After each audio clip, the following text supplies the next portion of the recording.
again here, and I'm gonna stop like my music because it's kind of late. I'll play some videos, but get rid of that though, yeah, and get rid of that. I'm going to place a medium square room as what I'll see first when I enter the home, and this is where I'll build the cafe. The medium square room is roughly 30 square yards and is usable when your house level reaches 2. Here it is on screen as an empty room, and here it is with some of the cafe put together. The walls back there were actually made by me too, so I can have this like back room area or hallway that leads to new rooms in the future. So even this medium-sized room, it's actually pretty big. And now you should try playing with this yourself. Take a bit of time to whip possible once you start really putting God damn it, you skipped me again, you stupid worthless piece of shit cocksucker developer. What the fuck's wrong with you? You skip me constantly all the time. Get out. Return to lobby or whatever. Like fucking...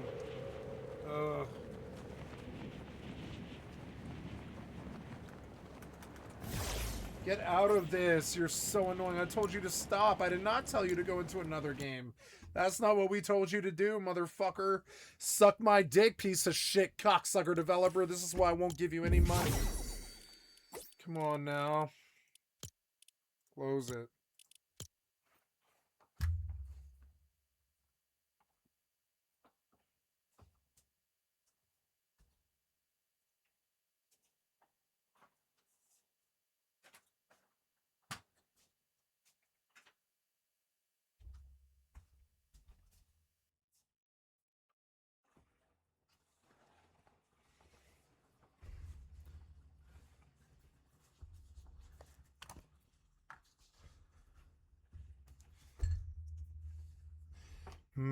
Chocolate ice cream. Okay, I have Ben and Jerry's fudge ice cream.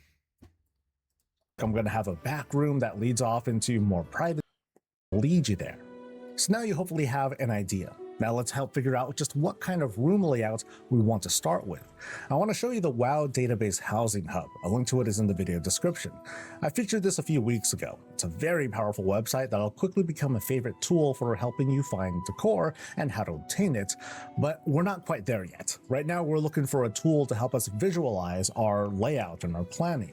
So go over to the website, and from there, mouse over the Tools header and select Floor Plan Builder. This takes us to a page that resembles the actual housing tool, and here we can play with room layouts to set up our home. Now, I know I said just earlier to make only one room at a time, but what this tool will do is help you come to a bit more of an informed decision after putting some thought into future plans. So here's me using myself as an example again. I'm going to place a medium square room as what I'll see first when I enter the home, and this is where I'll build the cafe. The medium square room is roughly 30 square yards and is usable when your house level reaches 2. Here it is on screen as an empty room, and here it is with some of the cafe put together. The walls back there were actually made by me too, so I can have this like back room area or hallway that leads to new rooms in the future. So even this medium-sized room, it's actually pretty big. And now you should try playing with this yourself. Take a bit of time to whip up some ideas of a house layout, but again, the goal is to just make sure you know what your first room is going to be. Even if it's just a small T-shaped room to vector you off to other places, hey, that is a very good start. Okay, so you have a layout in mind and a decision on the first room you want to make. So what are you going to put in it? We're still going to take this slow. I don't want to send you off to get lost in the full housing database site searching for decor that might require a grind that you didn't complete yet, or it might not even have a source yet. Instead, let's focus on accessibility. We're going to go local, as in your neighborhood vendors, which at the moment sell a little over 250 pieces of different decor. Among these are very important basic parts to reshape and warp rooms to your liking. In the video description is a specific link to the housing site that adds certain filters, so go ahead and click on that right now, or you can follow along on screen. With this filter, you can look at all the decor sold in either the Horde or Alliance neighborhood across several vendors, so you don't need to switch between neighborhoods to buy everything, it's all available. There are no additional requirements other than the gold cost, and as you can see, it's pretty affordable for veterans, but this will be a bit of a mountain to climb for brand new players. Unlike other decor, these don't grant experience for obtaining them for the first time, so don't feel compelled to buy anything just for the hell of it. There's quite a bit to choose from, and you can use the category and subcategory headers to find the kinds of items you like. By changing the display from table to grid here in the upper right hand corner, you get a better preview of these items. You see lots more info, and you can click the 3D button to get a full view. However, you do lose some of that sorting ability. One would say all the essentials can be found here in the neighborhood vendors, and if you're familiar with the virtual tour Blizzard released a while back, the majority of decor used here come from the neighborhood vendors. Other decor here come from a few achievements related to questing and reputations. It's at this time I'd recommend registering for the site, which involves linking your Battle.net account here. For some small reassurance, the site is made by the team who works on MMO Champion. It's a longtime WoW fan site. By registering, you can save the housing layouts we were looking at earlier, and while browsing decor, you can use the heart icon to favorite items for later viewing. The folder-looking button next to it lets you add decor to create custom sets. By creating a new one, you can label these as bedroom or cafe or cool guy living space, or whatever you want. And then in the housing side, you can fill it up with decor you think would make a good fit. For this exercise, I recommend sticking to the link I provided to limit your viewing to just neighborhood provided items, and keeping in mind your very... I got the gist of it. Now I will just play the game.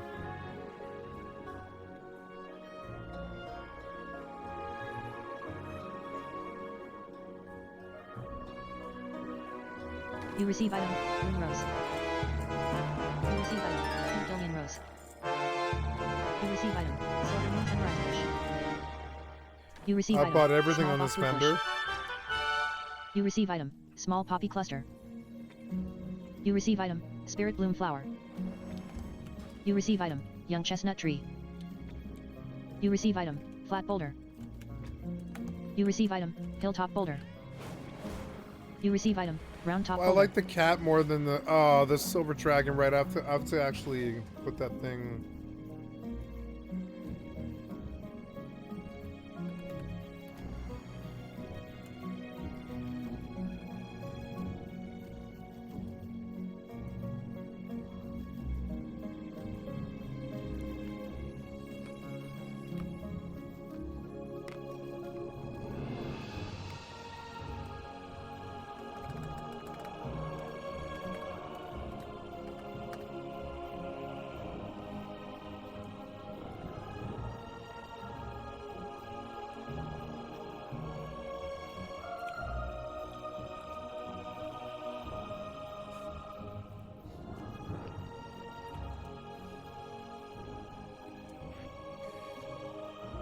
I want my ground mount to be the cat. Yep, there, and I want my flying mount to be this cool gold one.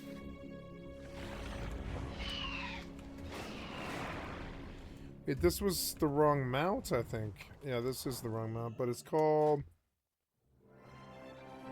not the Void Light, but the...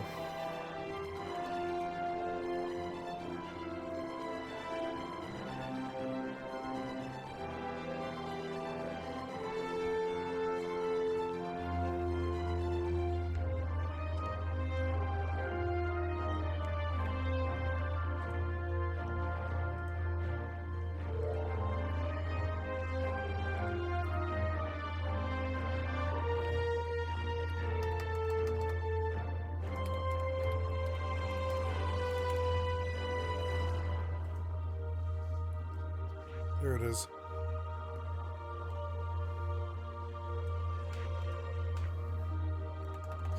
Okay, so when I'm on the ground, I have a star-touched fur line.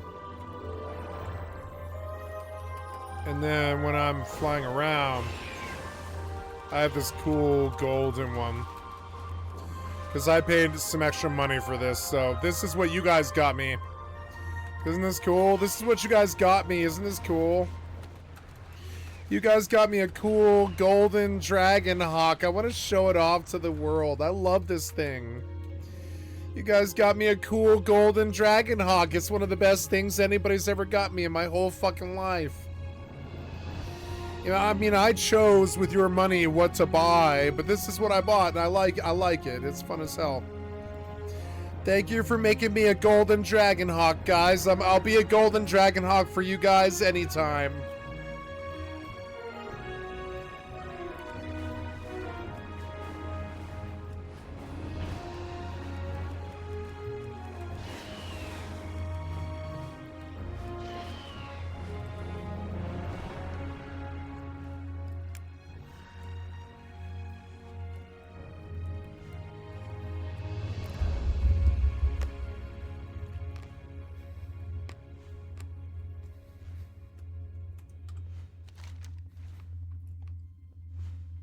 My God, this Ben & Jerry's is so good.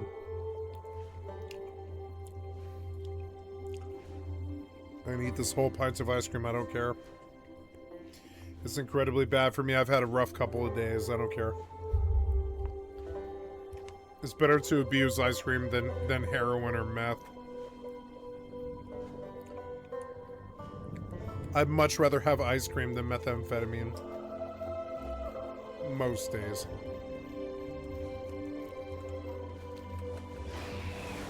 So according to this...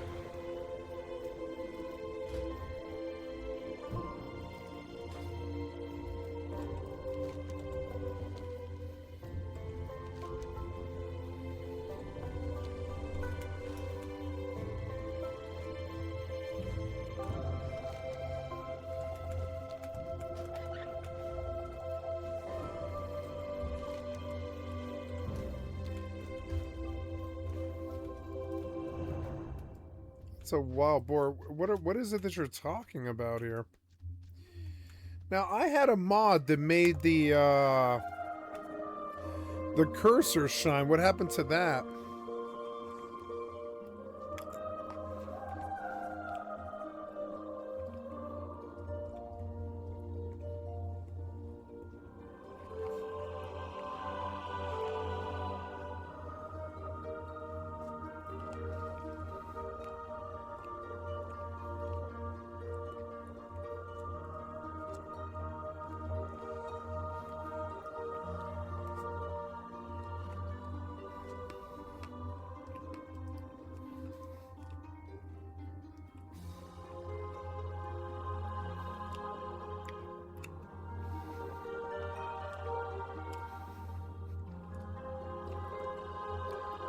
I don't like or use the Titan panel, and I'm going to get rid of it.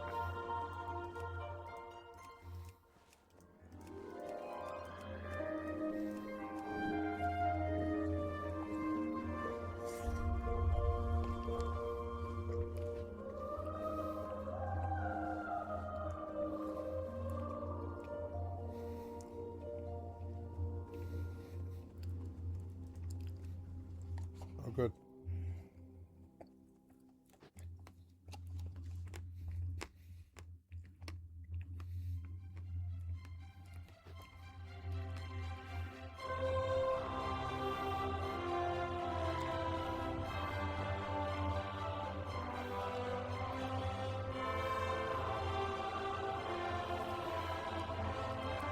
I like Narcissus if you'll run it.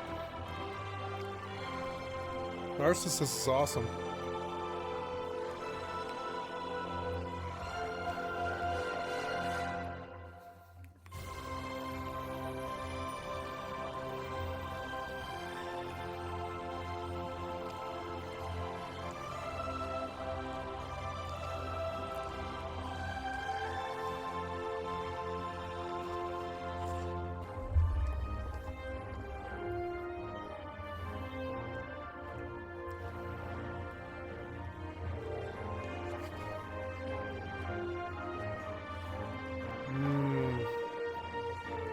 Eating a whole pint of ice cream. So fucking good. I used to do that when I was on drugs. It's so fun. I don't do it a lot.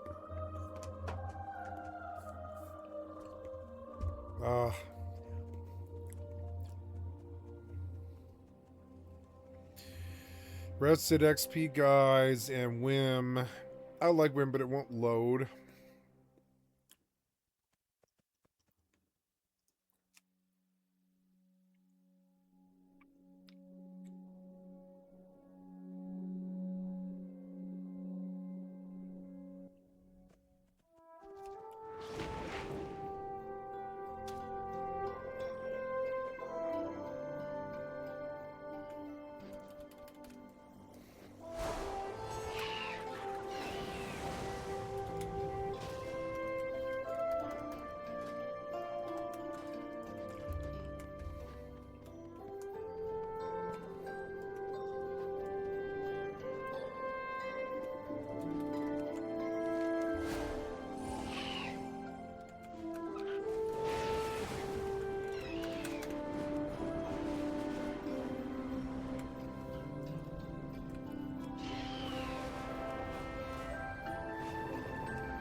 Oh, Doom Feathers. Oh, look, it's a cute little mini pet. Nice, Doom Feathers. Let's pull him out and use him. Doom Feathers.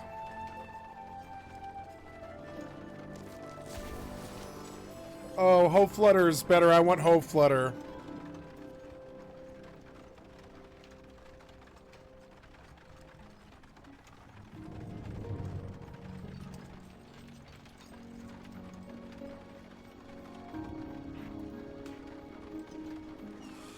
Hope Flutter.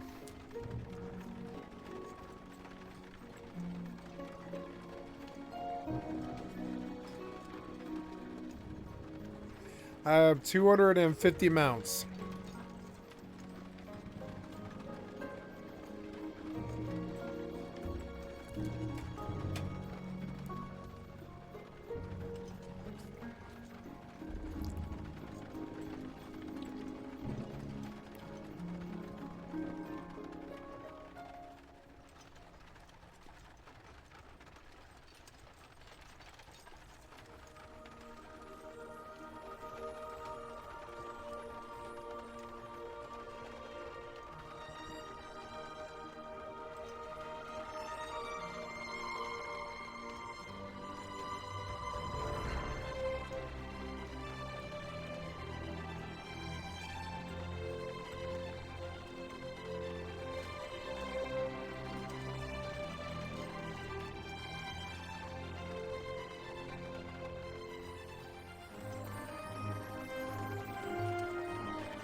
I like the music a lot.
You receive item, harvesting hatchet.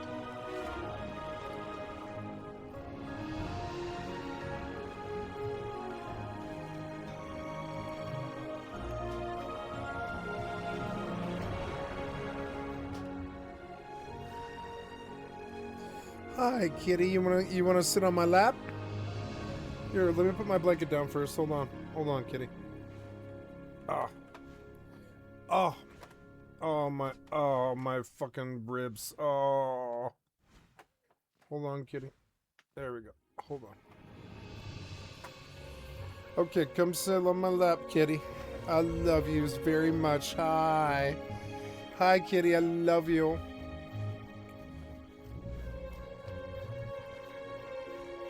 Hi, beautiful kitty. How are you today?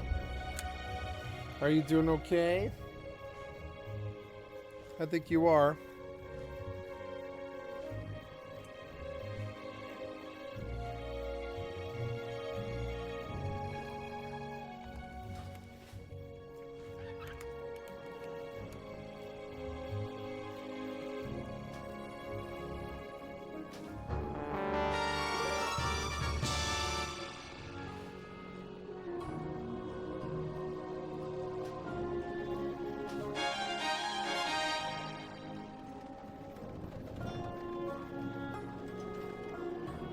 Oh, you beautiful kitty. I love this kitty. I love her. Hi. Are you feeling like a good mood, kitty? Yeah. Sit and cuddle in my lap. Do pretty well with that.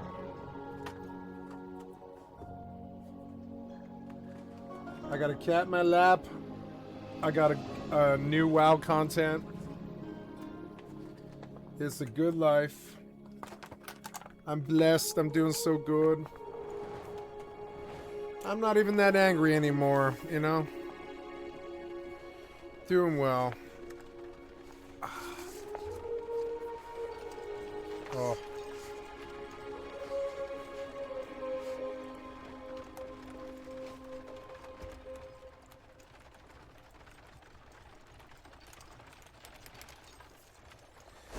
Enter my house via the front door. But I don't know where I live.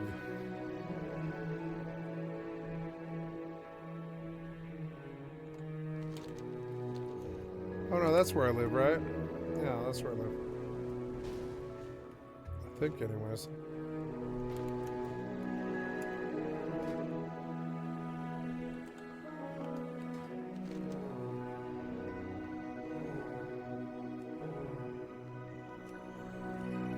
Oh, you beautiful kitty. You're such a good kitty. Thank you for coming to see me. I am happy with the sissy. Yeah, she's a good kitty. You left me, kitty. Why?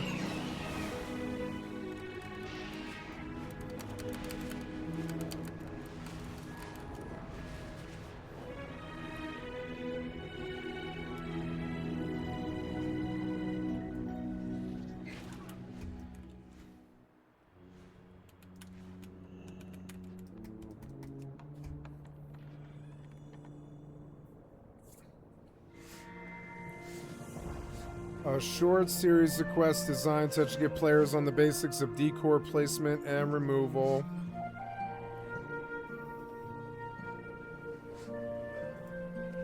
Lisabelle Dongpetal says, this house is what I believe they call a fix-upper. But you can gather and store away any of this clutter that you wish.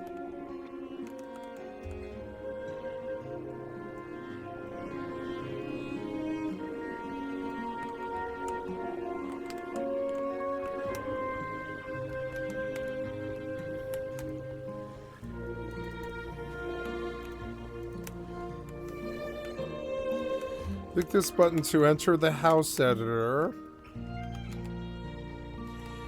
Right now, I like this room and I want to just do this room.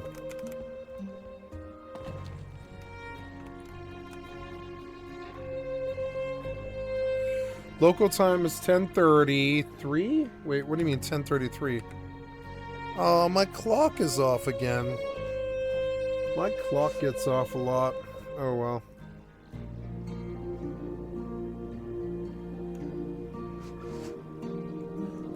Golden Pandaran privacy screen.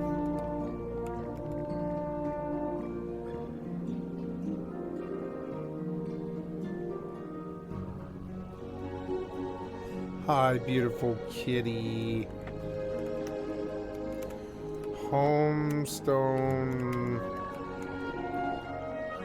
Hi, beautiful kitty. Kobold treasure pile. So they took the New World housing. I guess I'll go back to WoW or whatever if they'll give me this, yeah.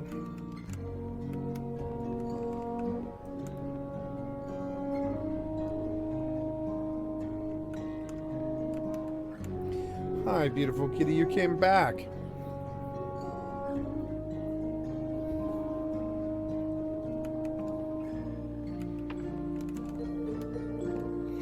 You can ignore collision when placing items by pressing V.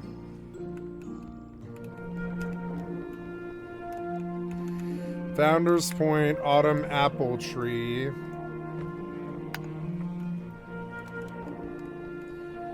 Oh, you can put the door anywhere? Yeah, cool. Can I like go outside? Ah.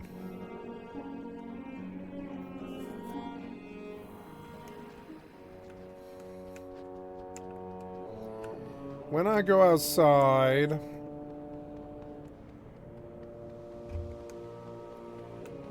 I see my house. Okay. Okay. Cool. See, this is way better than like old school RuneScape or whatever.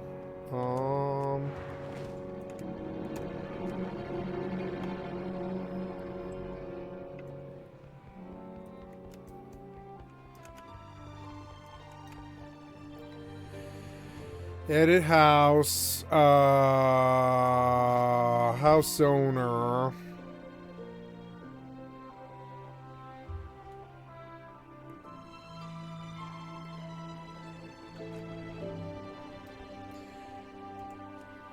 Anyone can come in. No.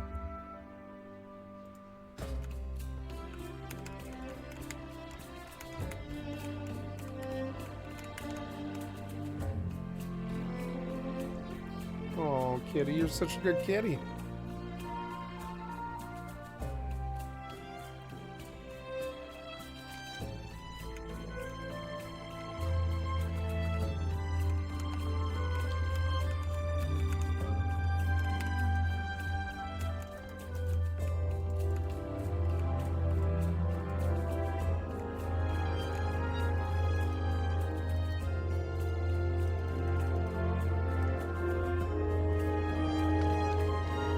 Shift Z is edit house.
Oh, cool, you can do the outside. Oh, I love this, actually.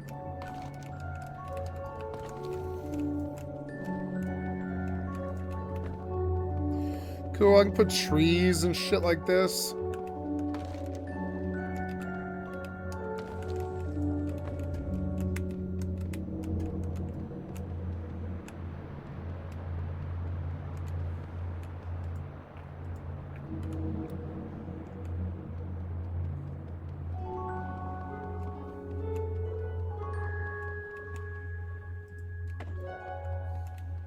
Cool. Cool, I can like make an orchard and shit.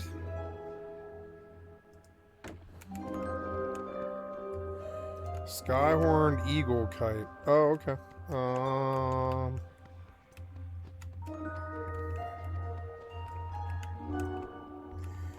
They jacked New World's building system.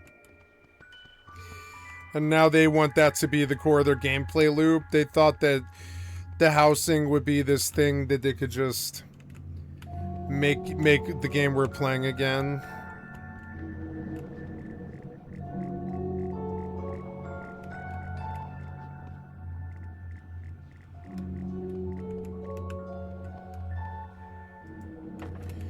There, that looks dope as fuck. This is a hanging arrow kite. Oh, I see.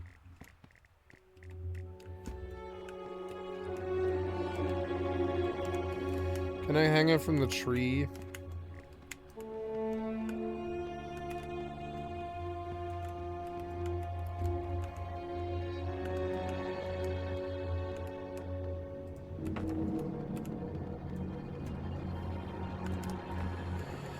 There's a Skyhorn banner. Tauren Storyteller's frame.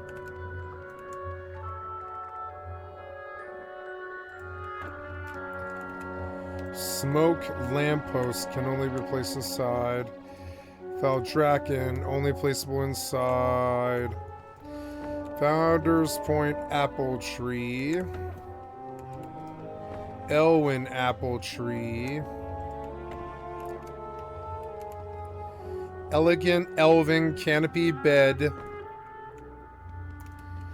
Oh, I love that. That's going inside though. Earthen etched throne.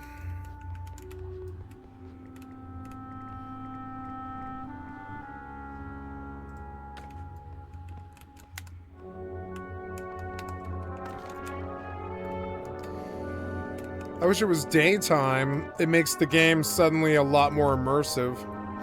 I could just fish until daytime, you know, it just seems like suddenly a lot more RP is kind of cool.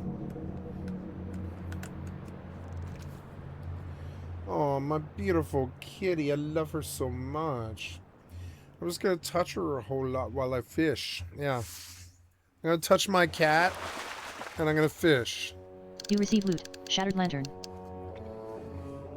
Now, am I going to get, like, skill up here? Oh, no, I might actually have to go teach.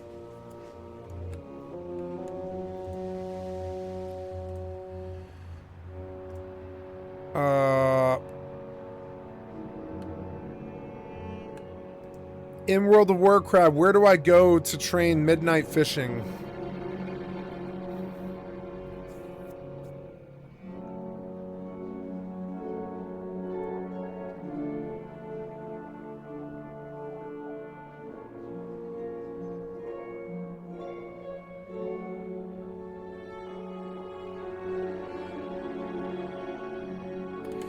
Okay, I have to go to the city, which is Dornagal, I think.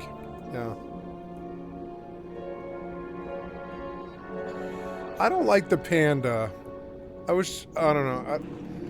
A human monk might have been way, way better. But pandas are cool, whatever. Hi, beautiful kitty. Yeah, you happy kitty? Don't fall.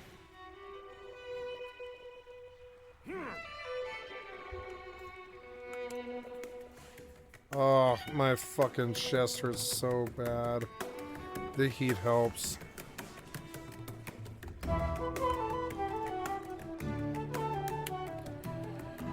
Okay, so...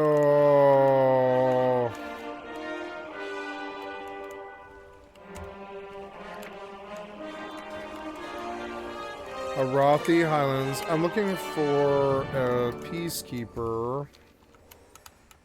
Cool, he looks awesome. I want you to tell me where the profession trainer for fishing is.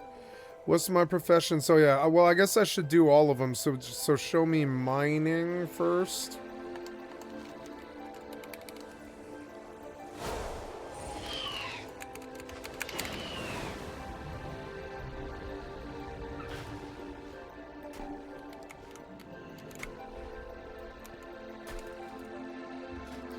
Ah, Kalzagar mining.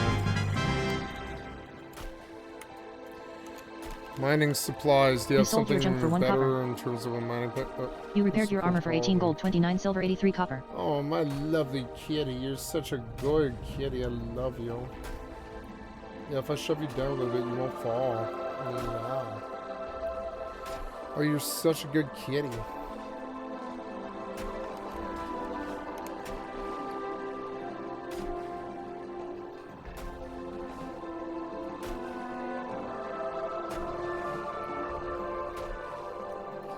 Yeah, you're such a good kitty. I love my kitty.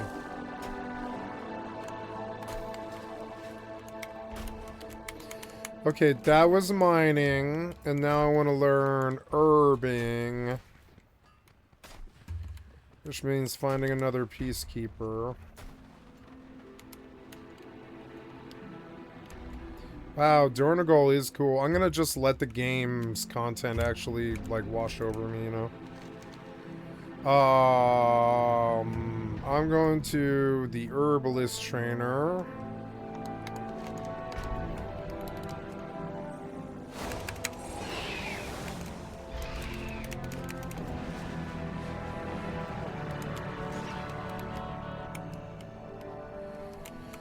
Alchemy supplies, herbalism supplies. I know the Kazalgora herbalism. All life needs tending. Herbalism supplies. I love my kitty. Are you leaving, kitty? Okay.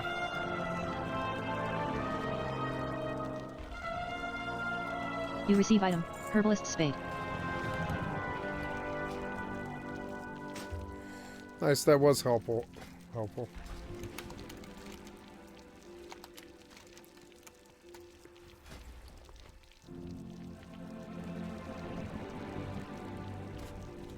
Sorry, kitty.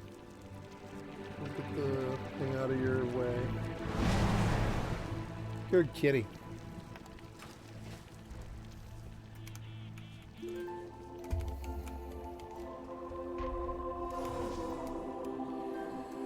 Okay, so I have herbalism and mining, and now I want fishing.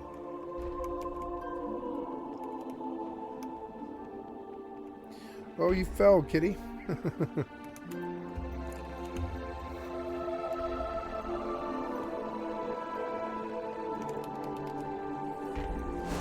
I love my kitty.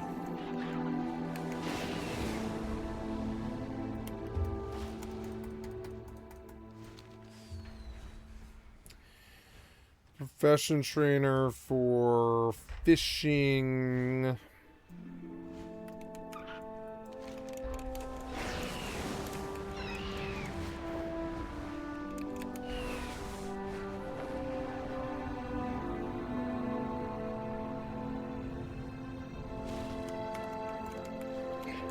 Ooh, the water looks good.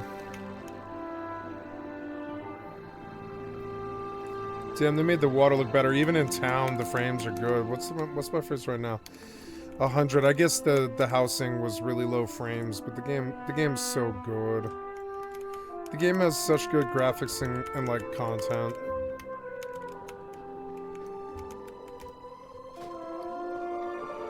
Angler's Guide teaches you the fine art of fish finding. I already knew that, I guess.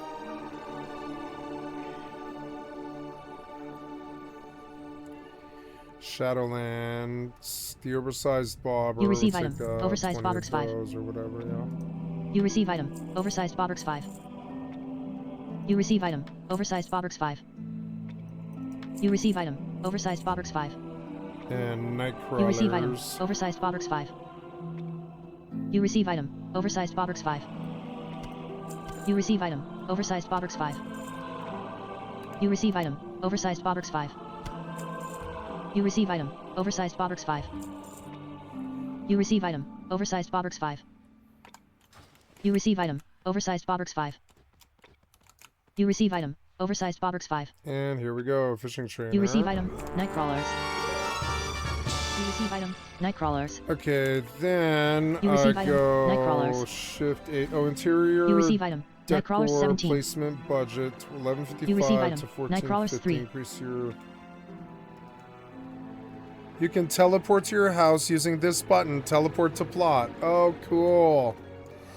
Oh, cool. You can just go home at any time. Yeah, that is cool. I mean, I like WoW. I just don't think it's amazing. But it's at least got healing. I like healing.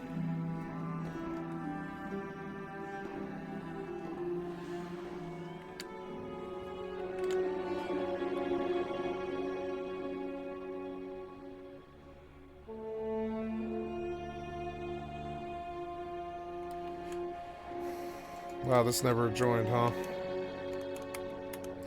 Cool, and that's like my house over here, and yeah, it's starting to look like my stuff, and I have like trees by the fucking, the thing.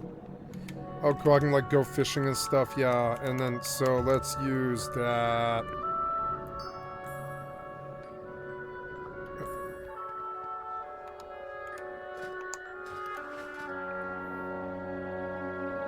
P for professions, or is it C? I don't know, I can't remember.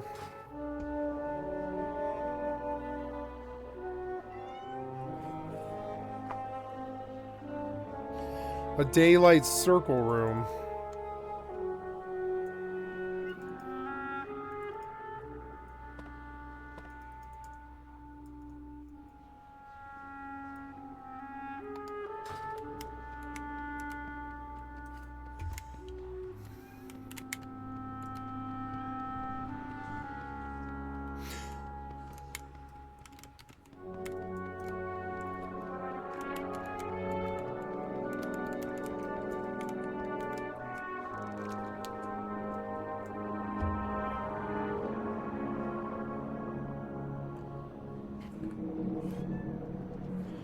Oh, kitty, relax. Oh, you know, I never turned off my fan. I'm gonna go turn it off because it's like draining the cool out of here. I'm competing. You receive loot. Bismuth Bitterling. Ooh, bismuth bitterling. Ooh, I can make money here. I think I probably can. These are midnight fish, huh? Oh, I forgot to do cooking. Damn it. Oh, well, I'll go back. Hi, kitty. I've got to go turn off my fan. I realized. Oops. You receive loot. Dead fish. Dead fish.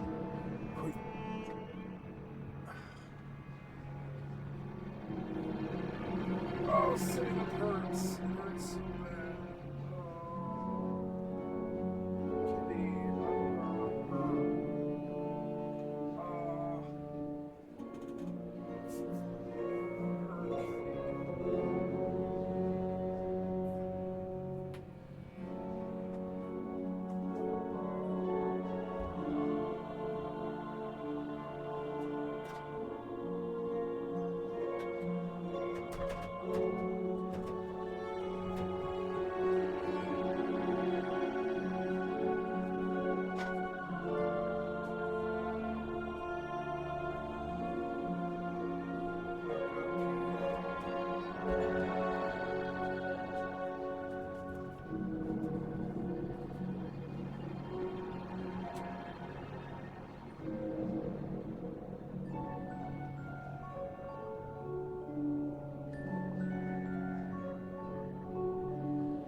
gotta sit down. Oh. Oh. Oh. That hurts so bad.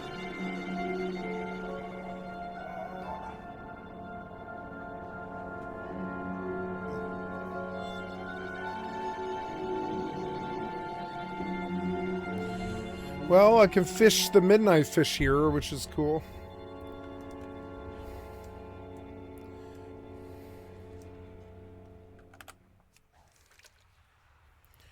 I like how I can fish right here, and there's like somebody else's house right here.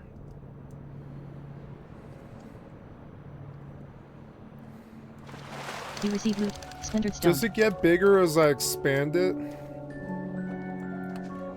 What's this thing? This is like somebody else's house, I guess. There's where I live, and then I live next to Dragon Gear from Ice Crown.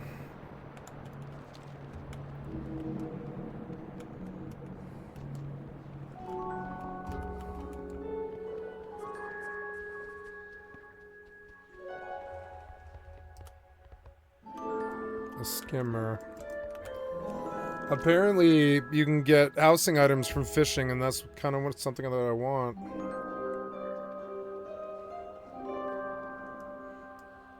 I like WoW fishing. I find it restive and interesting. I could put on a video and just fish for a You while. receive loot.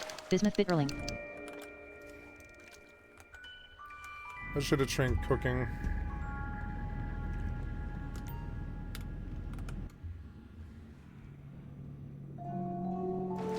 You receive loot. Bismuth bitterling. I like the music. It reminds me of Harry Potter.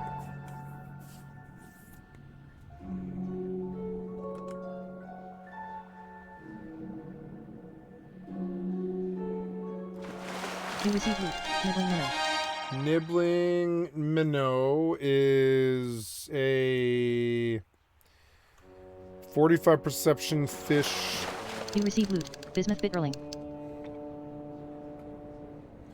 Probably better throwing those away, but I mean, I'm actually fishing to.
You receive loot. Bismuth bitterling.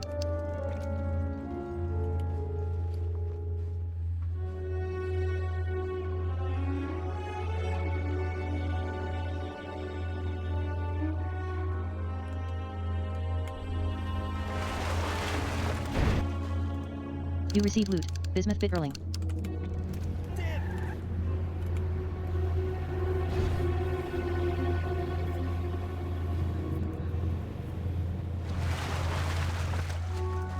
You receive loot. Bismuth bitterling.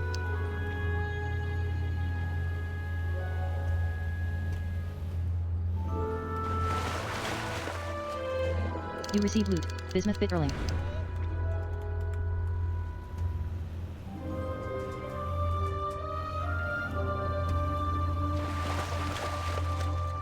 You receive loot. Bismuth bitterling.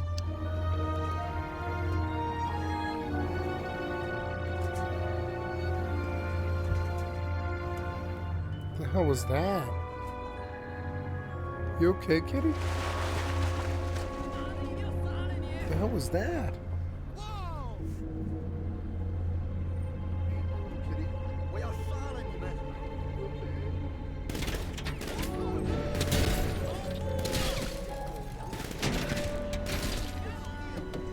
Kitty?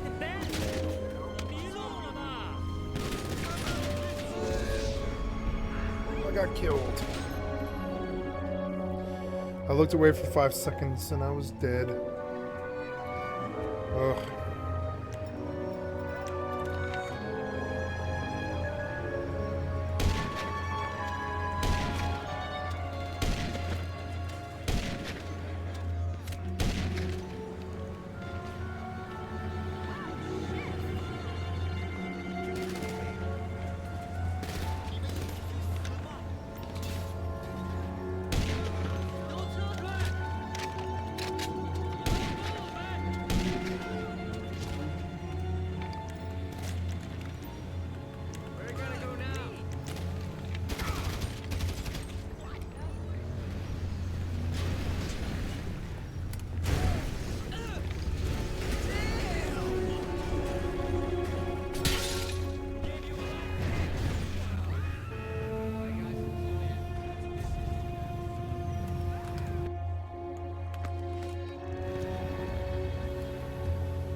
You receive loot, splintered stone.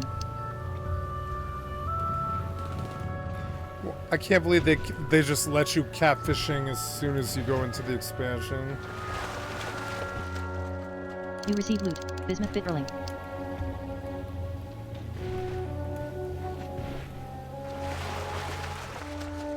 You receive loot, splintered stone.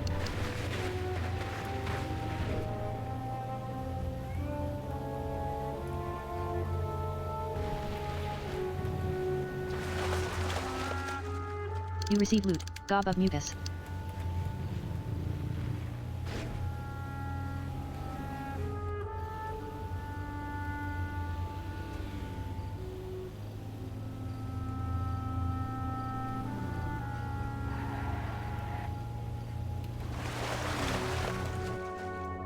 You receive loot, charged fragments.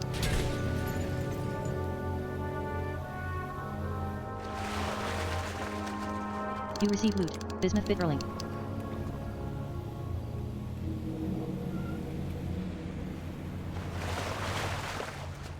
You receive loot, bismuth bitterling.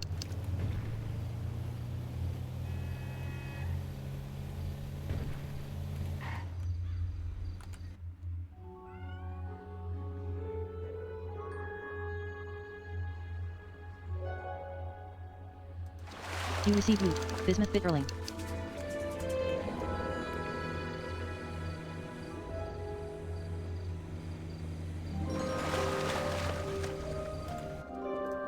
You receive loot, bismuth bitterling.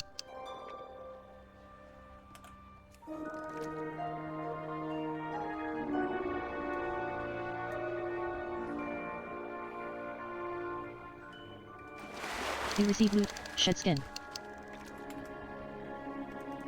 It's a local.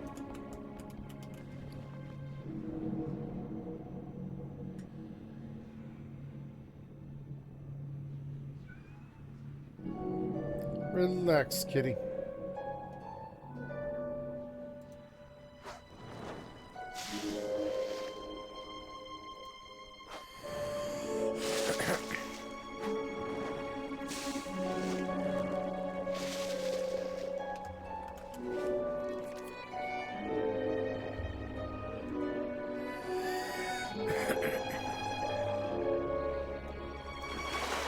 You receive loot, pale gills.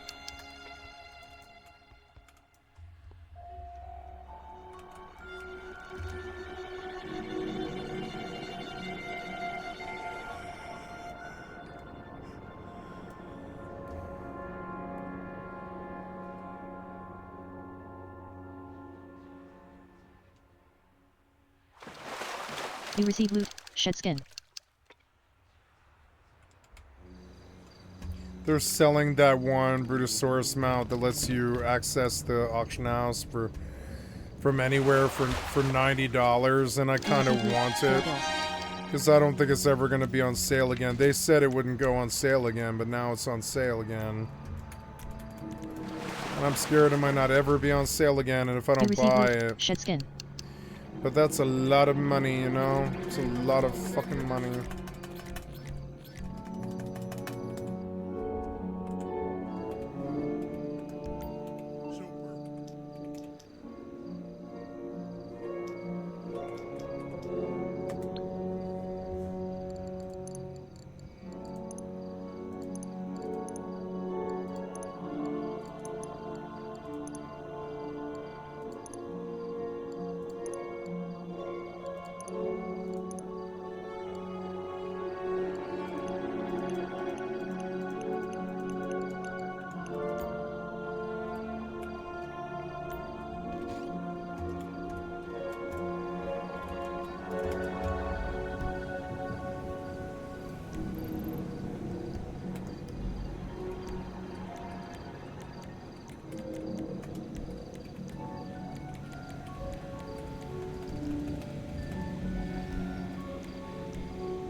You receive loot.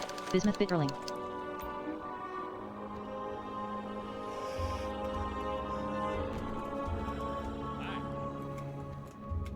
Ooh, 25,000 in the safe. You receive loot. Bismuth Bitterling.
I'm gonna put this whole detail.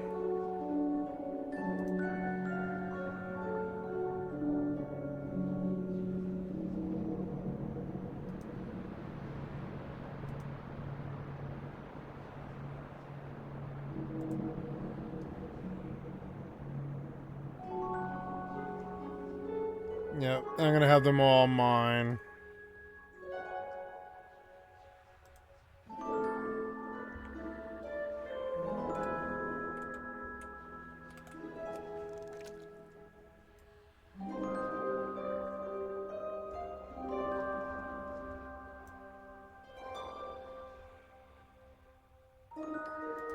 You receive loot. Bismuth Bitterling.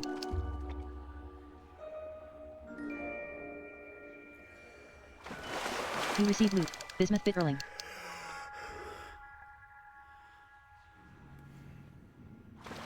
You receive loot. Shed skin.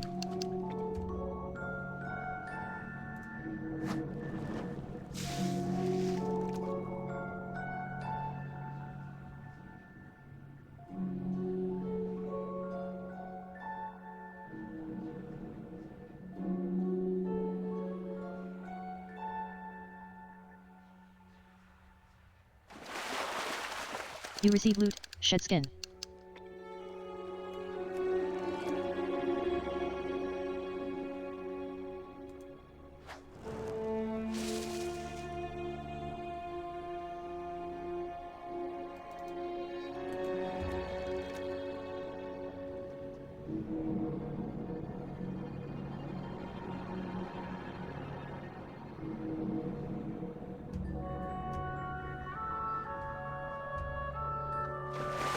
You receive loot, shed skin.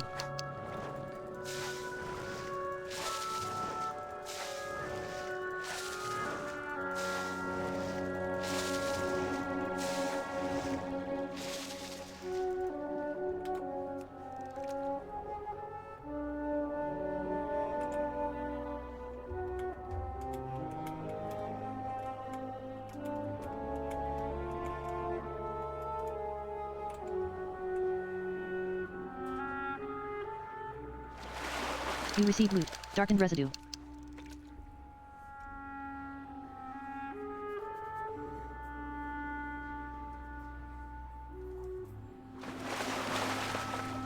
You receive loot, bismuth bitterling.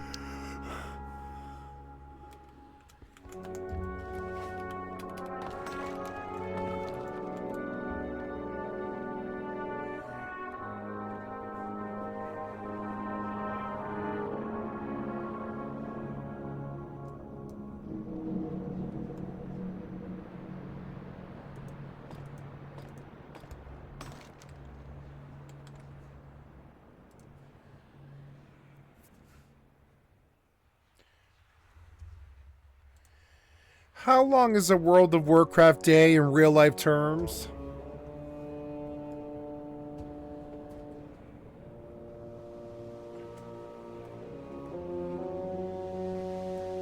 Oh.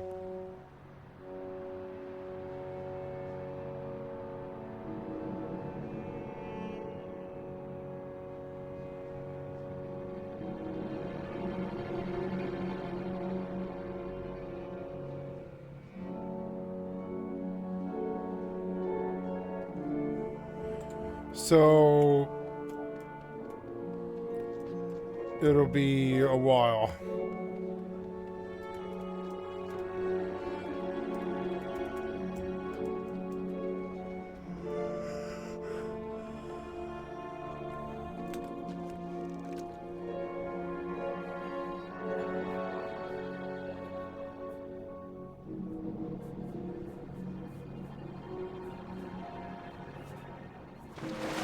You receive loot, bismuth bitterling.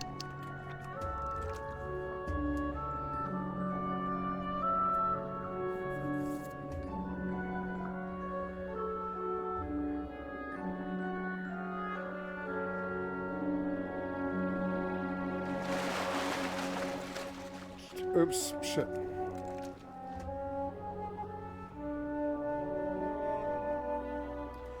Oh, jar of sun-warmed sand. You receive loot, bismuth bitterling.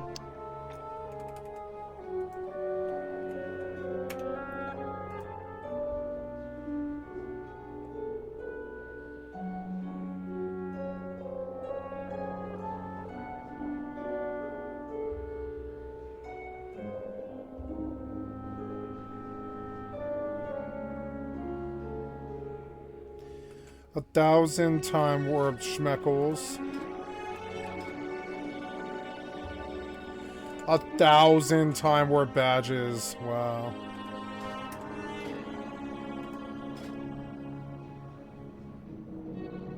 Cataclysm dungeons. So that's 4 is 100. So I have to run 40 dungeons to get this thing. Or I can just get some worm jar, or I can get a jar of some worm sand.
You receive loot. Bismuth bit Erling.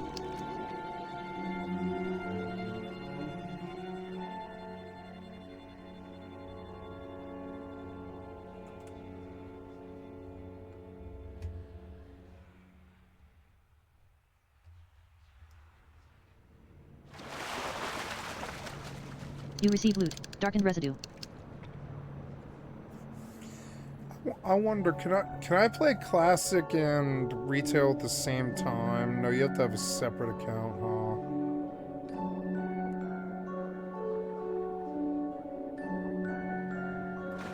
You receive loot. Charged fragments.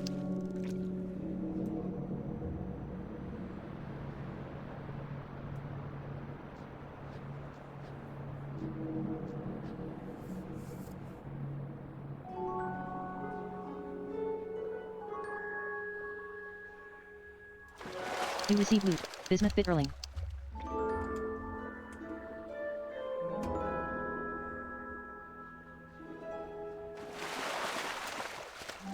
You receive loot. Pale gills.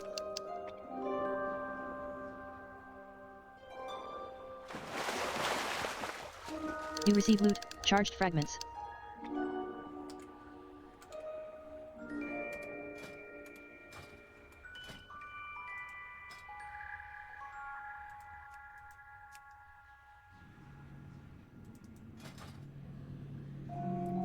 What if I have more of those? Let's go see. I think the most active character I have is my evoker.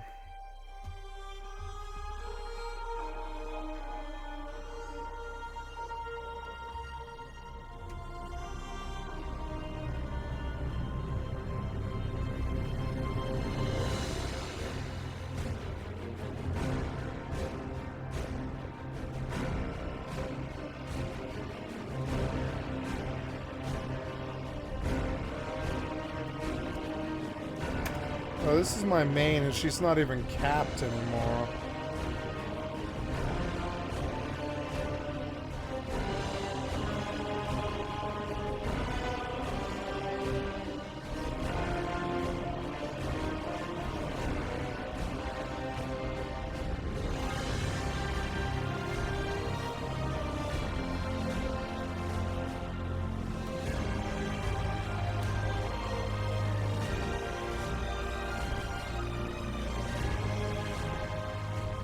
Daily quests are now reset.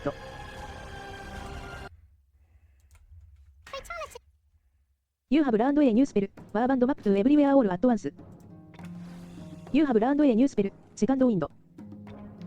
You have learned a new spell, Landslide. You have learned a new ability, Switch Flight Style. Total time played, 1 day, 9 hours, 11 minutes, 2 seconds. Time played this level, 0 days, 0 hours, 2 minutes, 57 seconds. Total time played, 1 day, 9 hours, 11 minutes, 2 seconds. Time played this level, 0 days, 0 hours, 2 minutes, 57 seconds.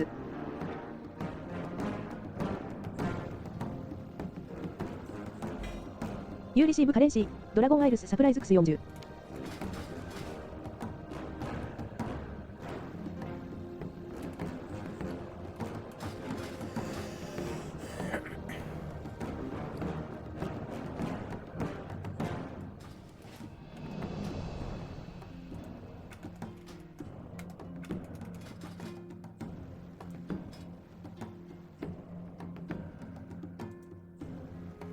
Oh, she does have 100.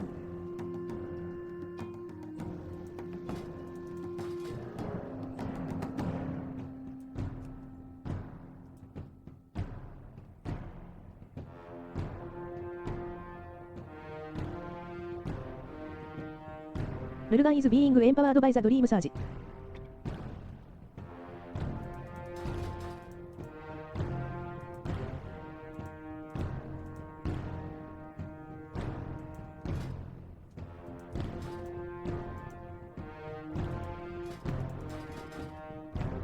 I don't think I can.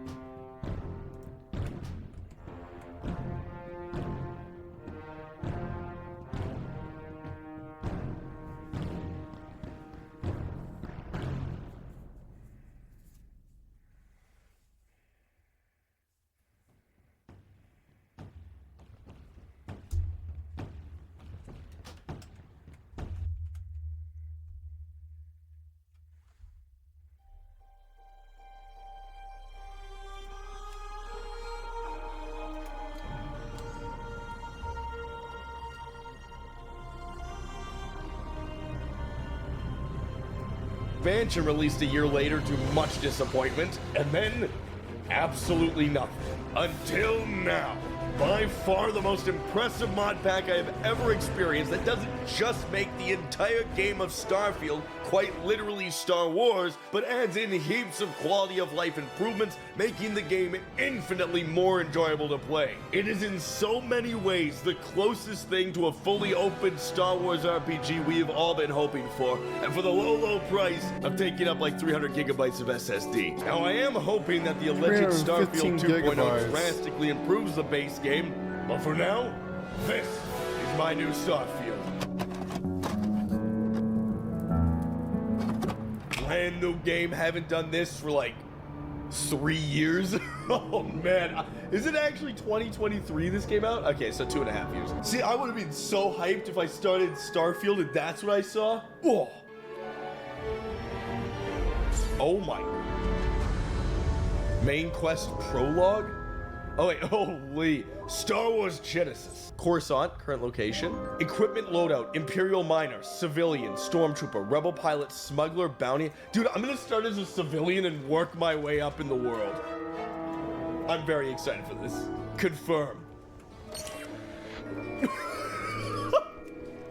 Dude, this looks so good. Are you kidding me? Oh my gosh, I can be a fish person. I could be a Jar Jar Binks. I could be a Kit Fisto.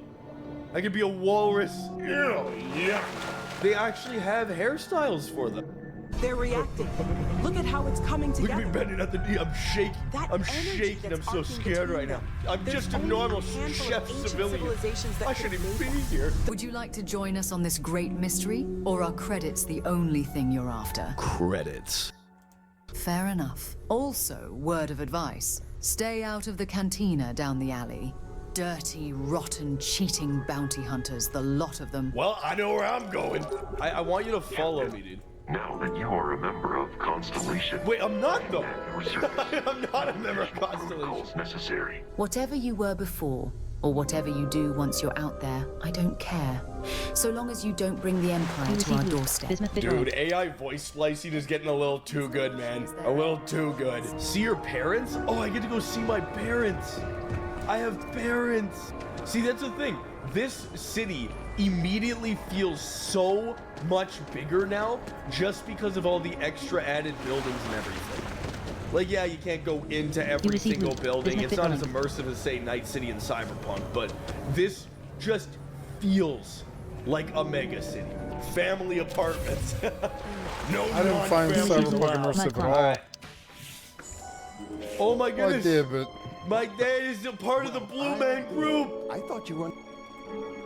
I'm truly fighting a Star War right now, Sarah.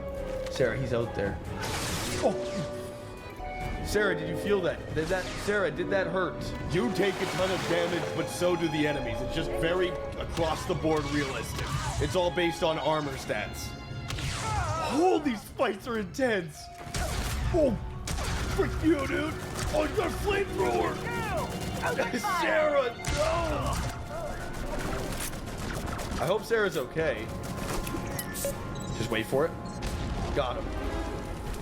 You're okay, Sarah. You can get back up now. I just got a really cool... Yeah, look at that. Now I'm a civilian. I look so freaking cool, man. This is like the Star Wars game I've been wanting for years, and it's Starfield. Sabacc trading card? See, the stuff like this is why I was like, Starfield is a good game.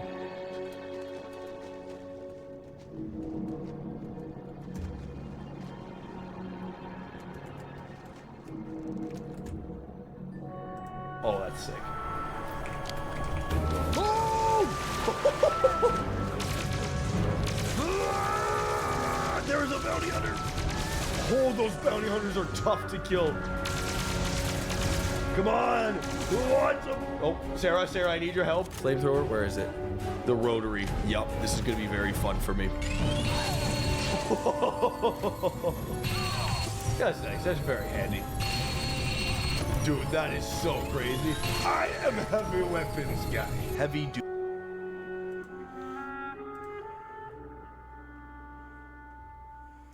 Your first room to keep yourself focused. As you add decor,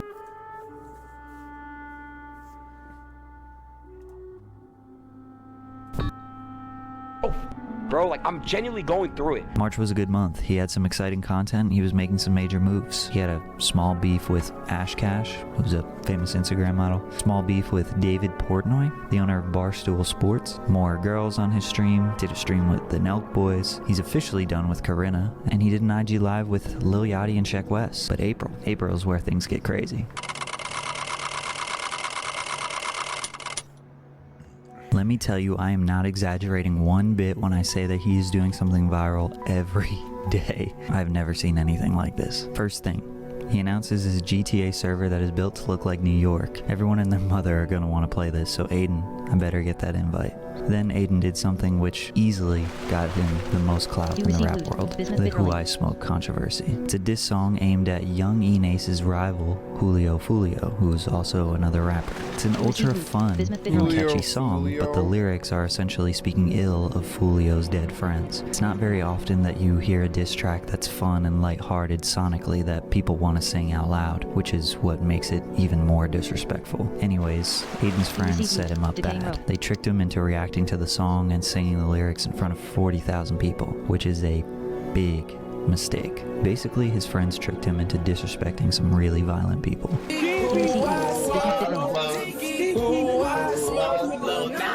Yo, ass gonna die. The names, nigga, it's gonna die. Yo, ass gonna die. You receive loot. Bismuth Bitterling. The beginning of their strong friendship. From there, basically his friends tricked him into disrespecting some really violent people.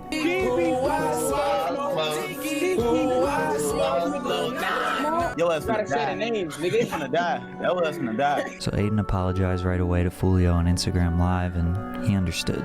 He accepted Aiden's apology and they were able to move on. But then when Aiden met Cuffham for the first time in real life, Cuffham was live streaming on Instagram. Cuffham was also one of the kids that set him up. Aiden thought it would be a funny joke to do this. Yo, boy, are you recording right now? Yeah. Just cut this out. Ooh, I smoke.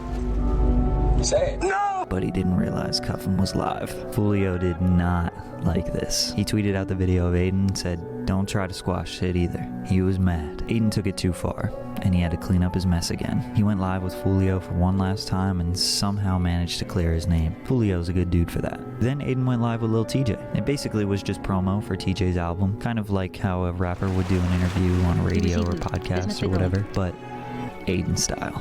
Oh, hell. I got a fucking beat. I'm about to beat his... Oh, wait.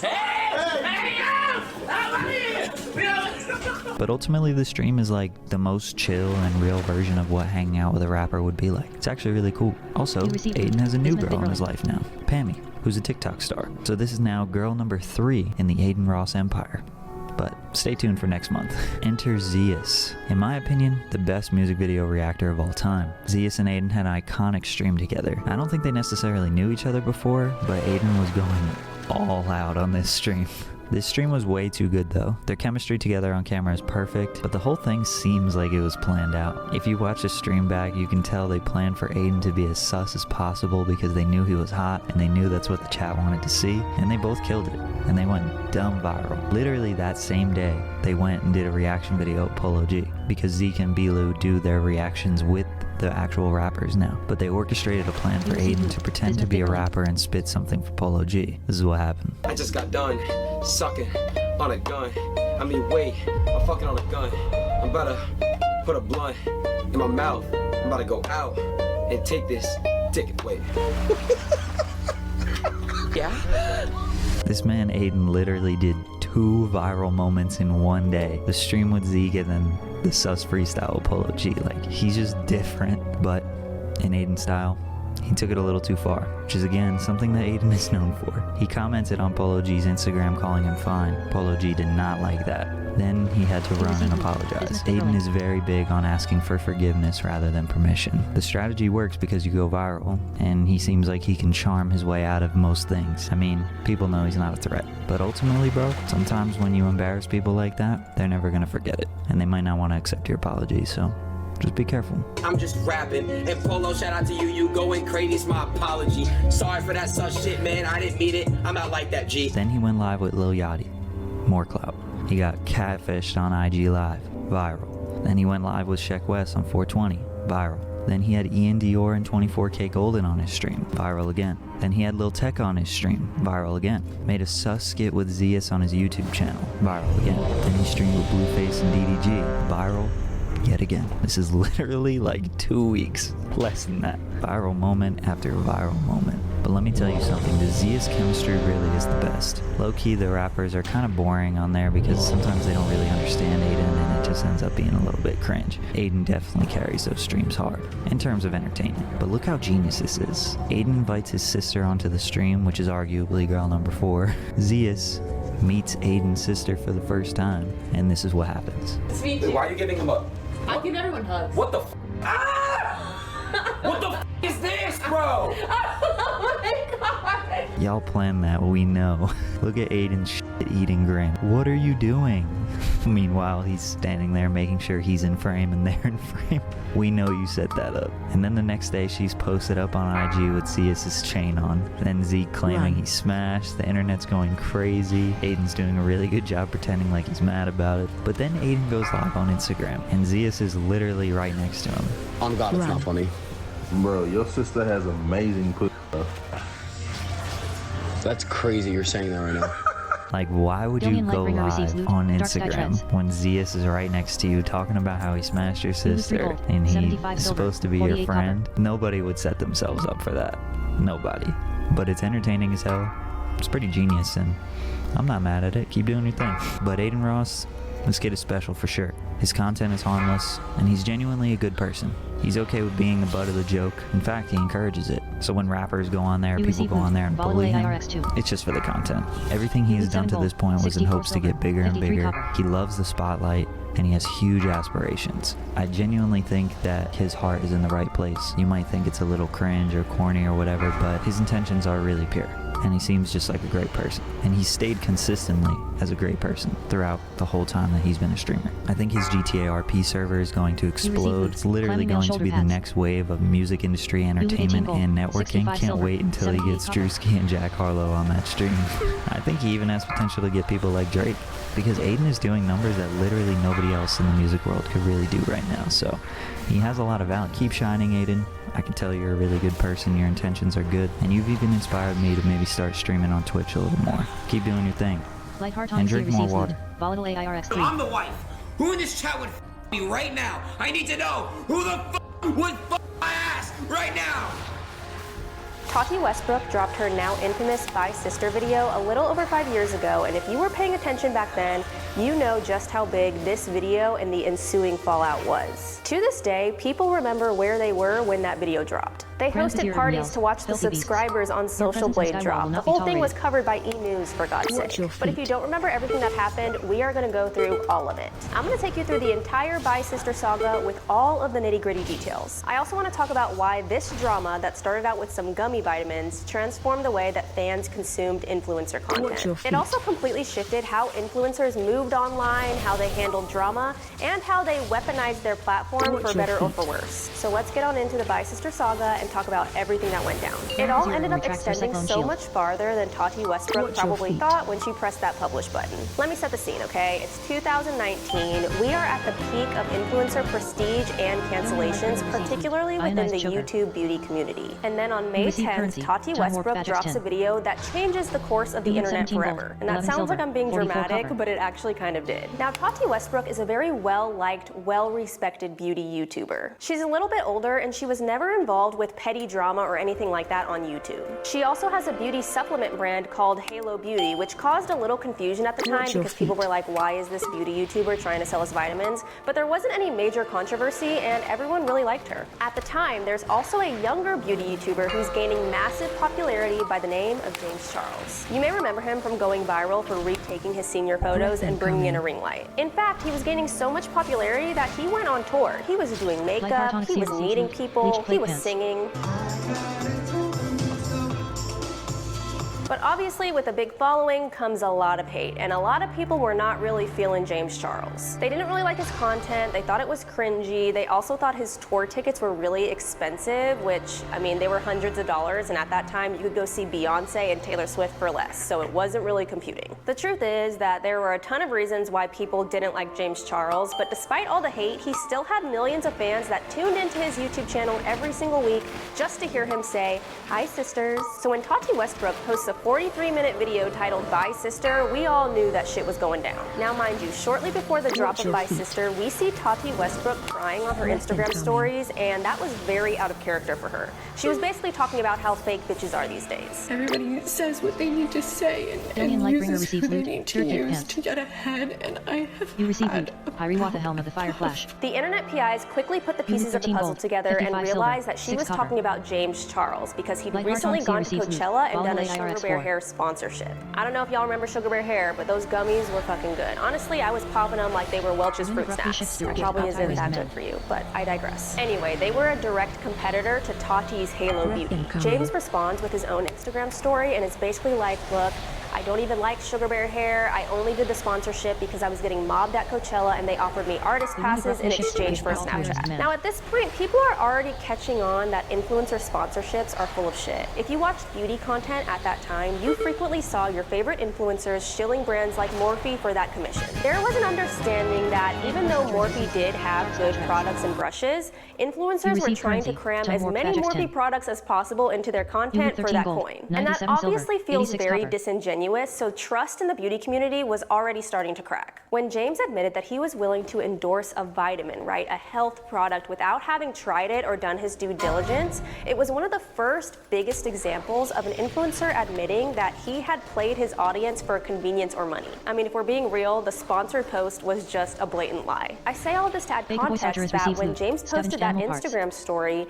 it opened a whole other can of worms that he probably didn't intend to open. While many were disappointed in his treatment of unproblematic Tati Westbrook, they also tacked on a little extra disdain for the bogus sponsorship. So James hops on a plane to Australia without realizing that, much like that one woman who tweeted that she was going to get AIDS when she was flying to Africa, when he landed, his shit was getting blown up. Bye Sister dropped and Tati laid it all out on the table over the course of over 40 minutes. And when I tell you, we were all tuned in, okay? This was like a shorter version of Who the Fuck Did I Marry? It was on my TV like this was the Super Bowl. In the video, Tati says that James has always been on her and Halo Beauty's side when it came to the competition between Halo Beauty and Sugar Bear Hair. She reaffirmed that he was clear with her that he was not into Sugar Bear Hair and didn't like their gummies at all. So Tati sees the sponsored post, it shakes her to her core, and she's even more disappointed when she gets a text from James saying, "I had no choice to do this, but Mom Sunday soon?" It's very clear that she was still hurt despite his explanation, which is why she took to her Instagram story. But of course, highly professional and well-respected Tati isn't gonna make a 43-minute video about vitamins, okay? It's not about the pasta. Apparently, she and James went back and forth over text for so long that he eventually was just like, look, I don't know what to say at this point. You got to accept my apology and move on because your fans are coming for me hardcore. And that didn't really work for Tati because she was like, okay, so you don't really care about my feelings. You only care because my fans are attacking you. She also found out that he was giving statements to drama channels. Back in 2019, drama channels were like the TMZ of YouTube. They had the tea on everyone. So once he talked to them, all bets were off. She decided to talk to a couple drama channels on her own and of course gave us this video. In the Bye Sister video, Tati also gave us some background on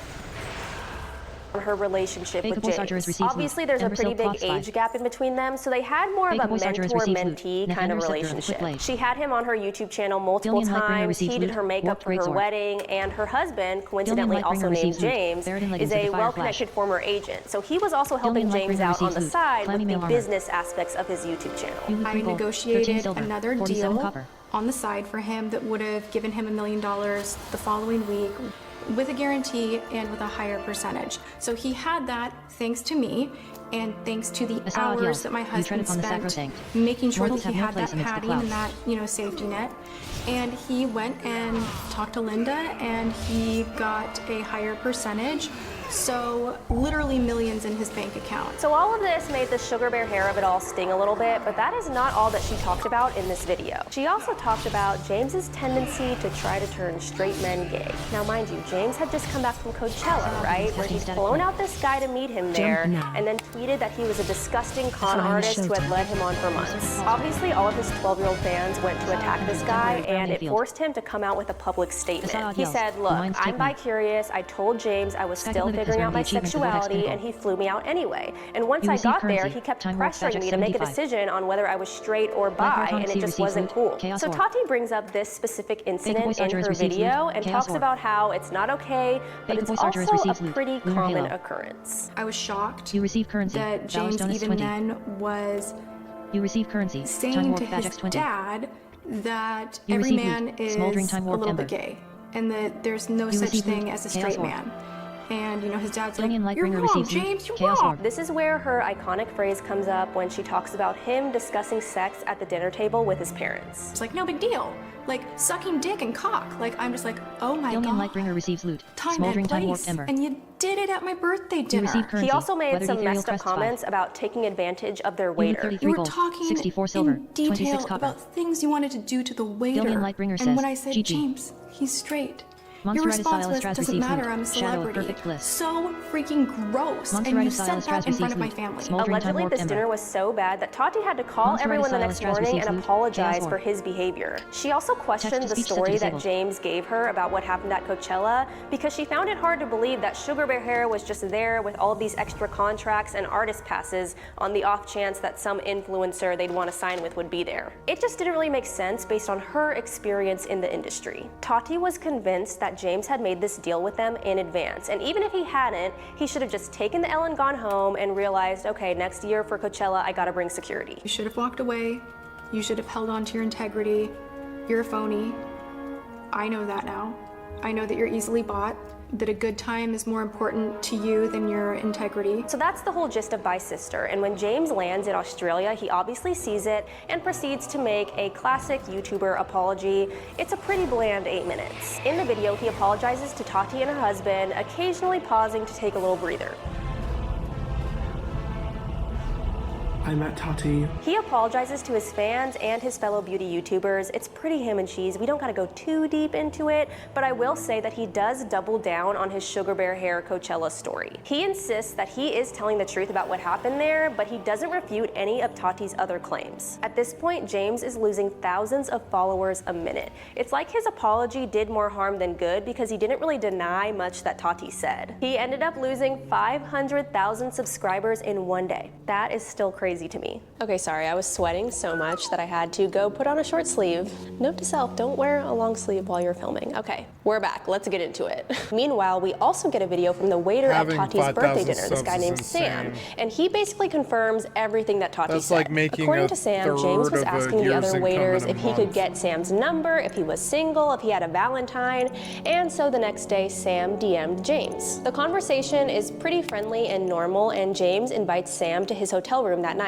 And at the hotel, they watch a movie and make out for about an hour. If I'm being honest, he's the worst kisser I've ever kissed. Way too much tongue. And over the next few weeks, Sam is kind of going back and forth about his sexuality. James wants to fly him out to LA, and Sam is like, look, honestly, after our experience, I think I might be straight. So if you fly me out to LA, it's gonna be us friends. James gets really upset by this and ends up tweeting, and shout out to Trixie Mattel for always knowing just what to say. He also DMs Sam and tells him that he's not straight no matter how many times he tries to convince himself. And thankfully, Sam screenshotted these because James went back in and deleted them. I do want to say that Sam did make another video later saying that his first video wasn't entirely accurate, but I'm not gonna lie, it looks like this man has a super soaker held up to his head and he's reading a script, so I don't know. The next day, he messaged me and we continued to talk.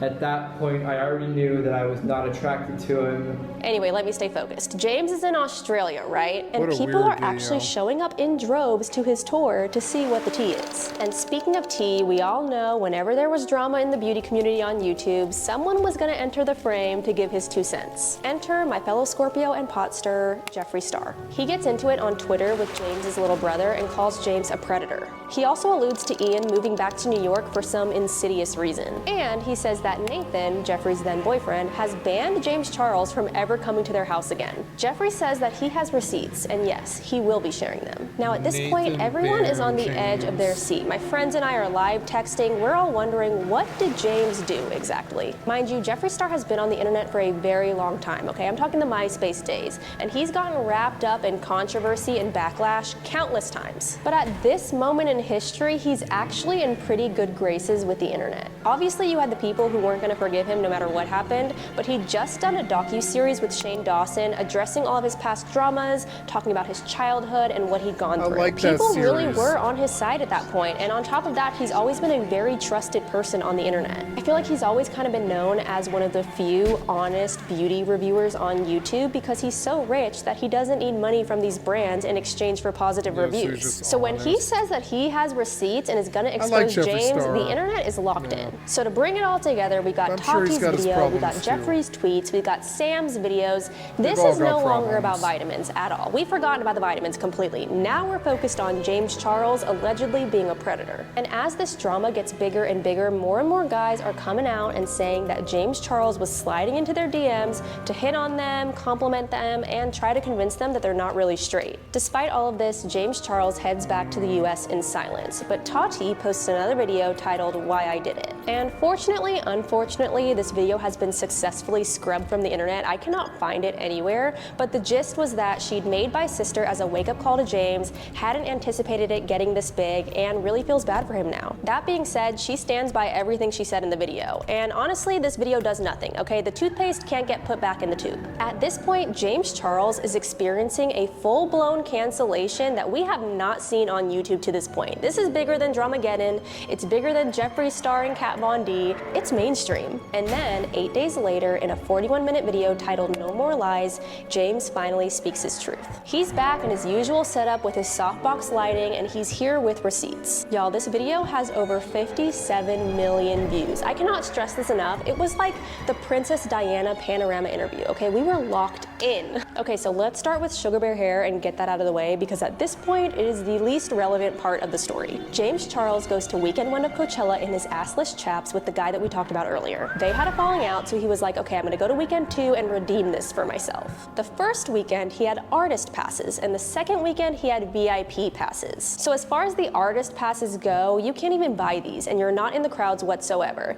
VIP, anyone can get those, so you're gonna be in the crowd with the plebes. So obviously during weekend 2, he's surrounded by the VIP plebes and is constantly getting asked for pictures, autographs. He's getting mobbed. He reaches out to fellow beauty creator Nikita Dragon and asks if he can use her artist passes that she got from her sponsor, Sugar Bear Hair. You can see here that he agrees to do the stories in exchange for the passes, and he's desperate because he's getting mobbed. He does admit that in that moment, Tati and Halo Beauty were the last things on his mind, but he did reach out to her to apologize before the post went up. Obviously, she didn't accept the apology, and that's when the Instagram stories happened. In the meantime, James is frantically texting Tati and her husband, trying to get in contact with them, but they don't get back to him before By Sister drops. In No More Lies, James goes through By Sister in its entirety and tries to provide receipts for as much as he can. For example, in By Sister, she said that James refused to promote Halo Beauty because he didn't want to shill vitamins to his young audience. Well, James goes through all of his social media accounts and provides receipts for when he promoted her vitamins. He actually says that Tati was blatantly lying about what happened at her birthday dinner, and it was indeed not the time and place. What did happen is that me, Jeffree, Nate, and my best friend Drew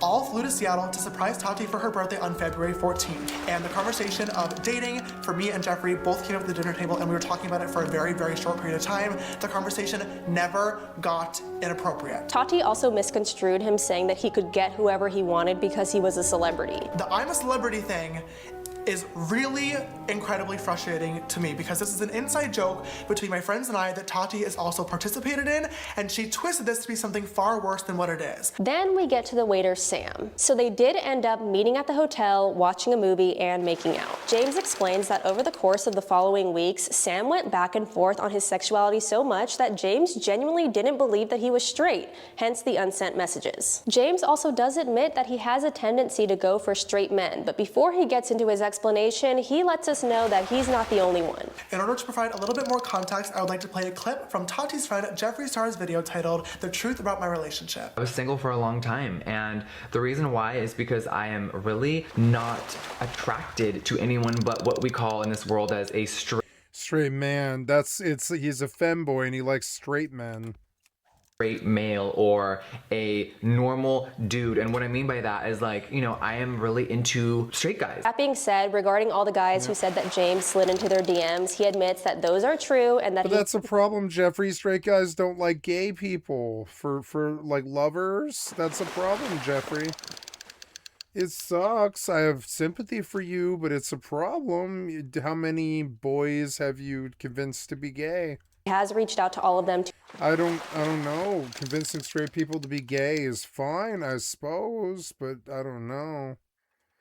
To apologize. At the time, he says that he'll never do it again, but here in 2024, obviously we know that that's not true, but that is another story for another time. Now on to Jeffree Star. When he first started subtweeting James, James reached out to ask him what was going on. And Jeffree said, "Don't worry, the tweets aren't about you, it's about a brand that did me dirty, we'll talk about it later." And then he comes back and says that Tati, Shane Dawson, which we'll get into, and a few others have been telling him that James has been shit-talking him behind his back. James doesn't have a chance to talk to Jeffree and clear things up before his Australia trip. So now we're down under, James sees Bye Sister, films his ham and cheese apology, and then gets this text from Jeffree. First of all, if Manny 2.0 is throwing you off, he's referencing Dramageddon, which we will definitely get into on this channel in the future. But basically, he's accusing James of trapping Sam in his hotel room, and he's also accusing him of going on Snapchat and harassing Nathan's brother, Zach. Now, James says that Jeffree was actually the one who encouraged him to pursue Zach. Hey, Nate's brother is single and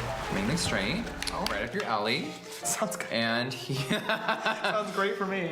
He insists that nothing crazy happened over Snapchat, but obviously those disappear, so he doesn't have receipts. Jeffree gets back to him and says, "I'm gonna do a Bye Sister 2.0 and all of your accusers are gonna expose you, including Grayson Dolan." The plot thickens. The Dolan twins, Emma Chamberlain and James, had actually collaborated a lot under the moniker The Sister Squad, and the Dolan twins had both unfollowed James after Bye Sister to distance themselves publicly. But they were also the first people to reach out to James when Bye Sister dropped to make sure that he was okay. So when Jeffree Star said that Grayson Dolan was involved in all of this, he knew that he was lying. Regarding this tweet, James cleared the air and said that there wasn't a huge reason why Ian moved back to New York. He'd gone through a public traumatic breakup and just went home to be with his parents. Jeffree also reaches out to James's best friend Drew and says that he's basically enabling and supporting a predator. Jeffree was going very, very hard. Now at the time of James filming No More Lies, Jeffree, Sam, and Tati had already reached out to him publicly to say, "Look,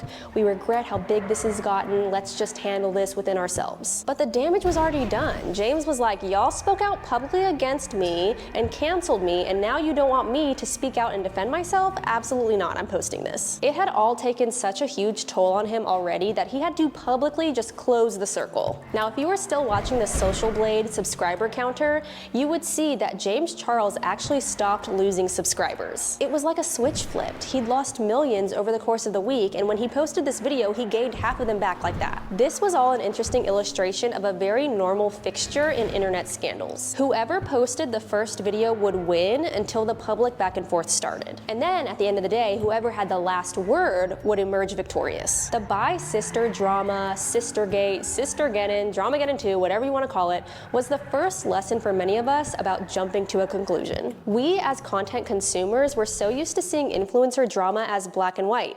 Tati's right and James is wrong. But the truth was that, like most situations in life, influencer scandals often rested in the gray. Whether the root of it all was actual harm or just simple miscommunication, for the most part, this is not not applying to every situation, but most of the time, both parties had screwed up in some way, and both parties had been hurt in some way. You couldn't just take one side's word for what happened without giving the other side a chance to share their perspective. And at the end of the day, it wasn't even about finding out who was in the wrong or who was in the right. It was about acknowledging that Tati probably did feel really uncomfortable at her birthday dinner, and James probably didn't intend to do that and didn't understand that his actions were weird. James probably did feel backed into a corner at Coachella, but that doesn't mean that Tati wasn't allowed to feel betrayed. Now, after No More Lies comes out, Tati, as expected, is silent. Jeffree Star, as expected, is fanning the flames. He says that James's receipts video is full of lies and he's gonna be posting his own by sister and exposing the truth soon. And we don't have to wait too long for this because the next day, Jeffree Star posts a video titled Never Doing This Again. I know a lot of you are expecting to get a lot of tea today. I know the whole world is sitting here wondering what is Jeffree Star going to say next. And I think that this will be one of the most important videos that I ever upload. To be straight up, this video was a bit of a nothing burger. Jeffree decided not to share the texts, the voice memos, or any other receipts that he had. Instead, he kind of took the high road and acknowledged that he had inserted himself into drama that had nothing to do with him. And that was something that he deeply regretted. Basically, there were a bunch of people in his ear trying to hype him up to expose James, but once he took the night to calm down, he realized that he was really doing way too much. I'm willing to bite the bullet and let anyone think what they want. But today I will not be posting voice memos. I will not be posting text messages. I will not be exposing anything more. This has to stop. So he apologized and vowed to end the pot stirring. Very anticlimactic. After this video, I grabbed my little push broom and I was like, okay, bye sister's a wrap, it's all over now. But then a very popular YouTuber named Shane Dawson walked in and said, bitch, don't sweep yet. Because despite his claim that he was done with the drama and not exposing anyone, Jeffree Star would reemerge months later with a voice memo that reignited everything. And from there, we'd learned that Shane Dawson was an integral part of the bi-sister puzzle that we'd all been missing. So let's fast forward a few months, the dust has settled, everyone's kind of moved on and forgiven James. Things kind of seem to be okay, but of course, it doesn't last long. At the top of 2020, a huge scandal breaks about former Scene Kid and Blood on the Dance Floor singer Dobby Vanity. And I know what you're thinking, Brio, what the hell does this have to do with anything? Well, Dobby Vanity and Jeffree Star were both in the MySpace music scene and even went on tour together back in the day. They were really good friends, and I'm not gonna derail and get super into the scandal, but long story short, too late, Dobby Vanity is a huge predator.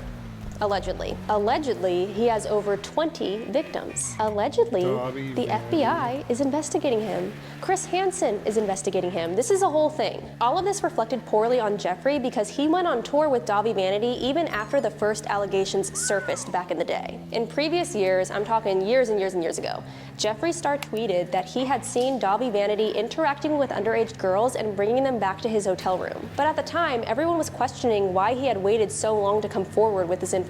Why hadn't he spoke out at the time? It kind of felt like he was inserting himself into the conversation once the controversy had come back up. And of course, when people started going back and looking into Jeffree and Dobby, they found all of these videos of Jeffree being abusive, racist, and hurtful to his fans. All of this to say, at this point, he had definitely fallen out of the good graces of the internet despite the Shane Dawson docuseries. That's the internet for you.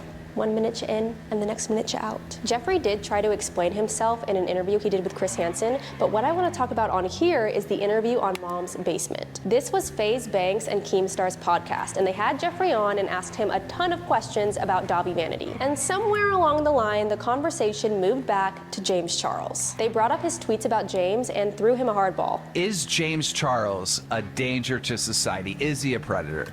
Someone, and right now, I legally can't say who, told us a few things.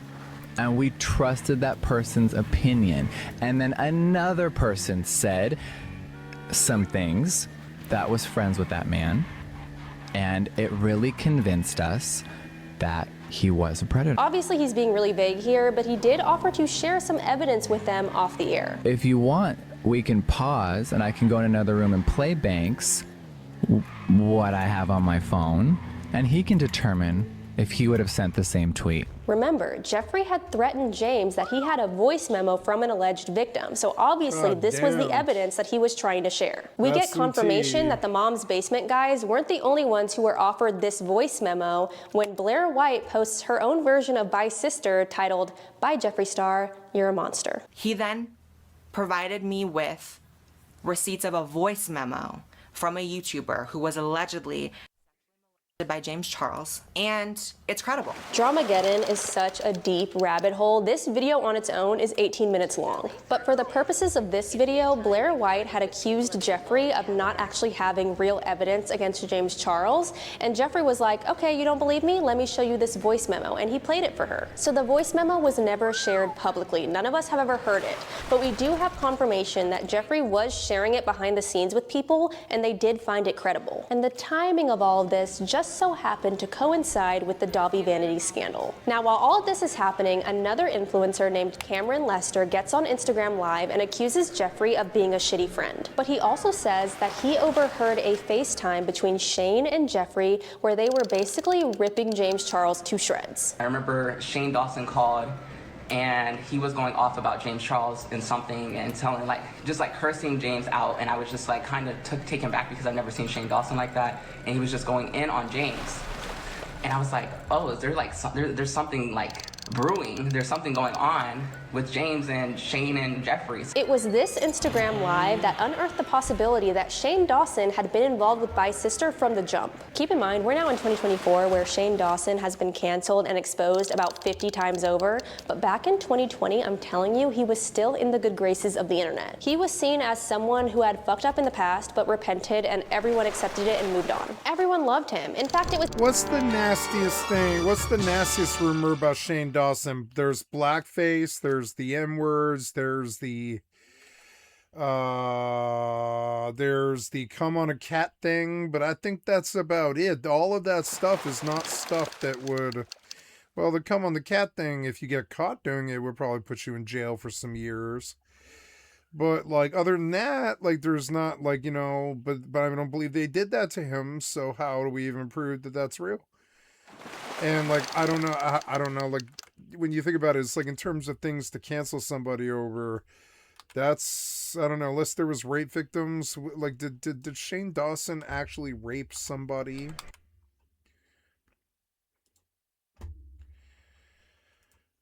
What are the controversies behind Shane Dawson? I remember the come on the cat thing, and I remember him flirting, or not flirting, but being sexual about a female minor.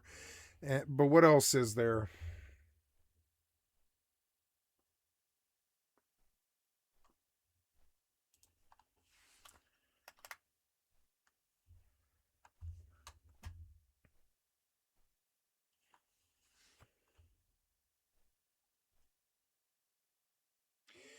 Racism, manipulation, and offensive shock humor.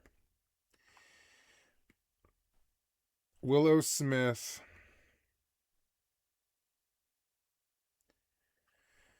So he made very sexual comments about Jada Pinkett's daughter. He did blackface, and he's and he tried to mastermind the cancellation of James Charles.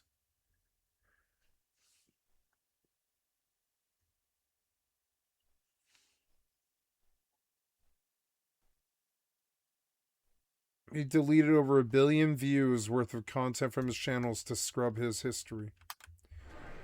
Wow.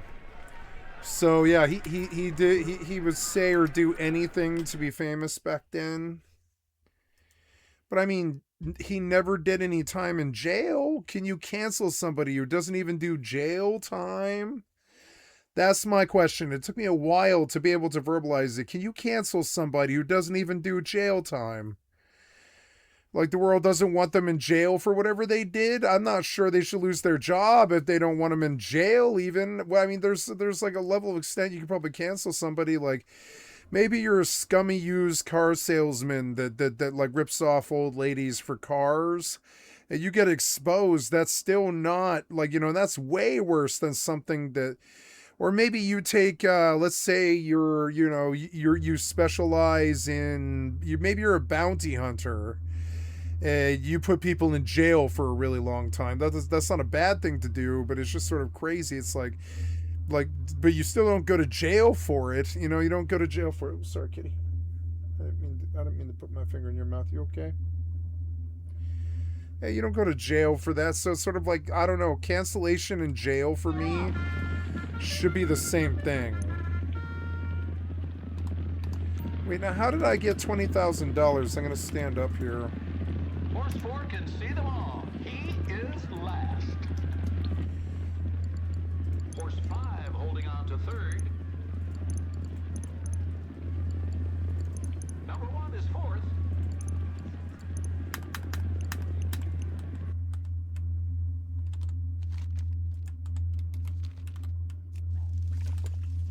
Second position for the... Is that a race? What? The 5 horse is the leader. You're such a good kitty.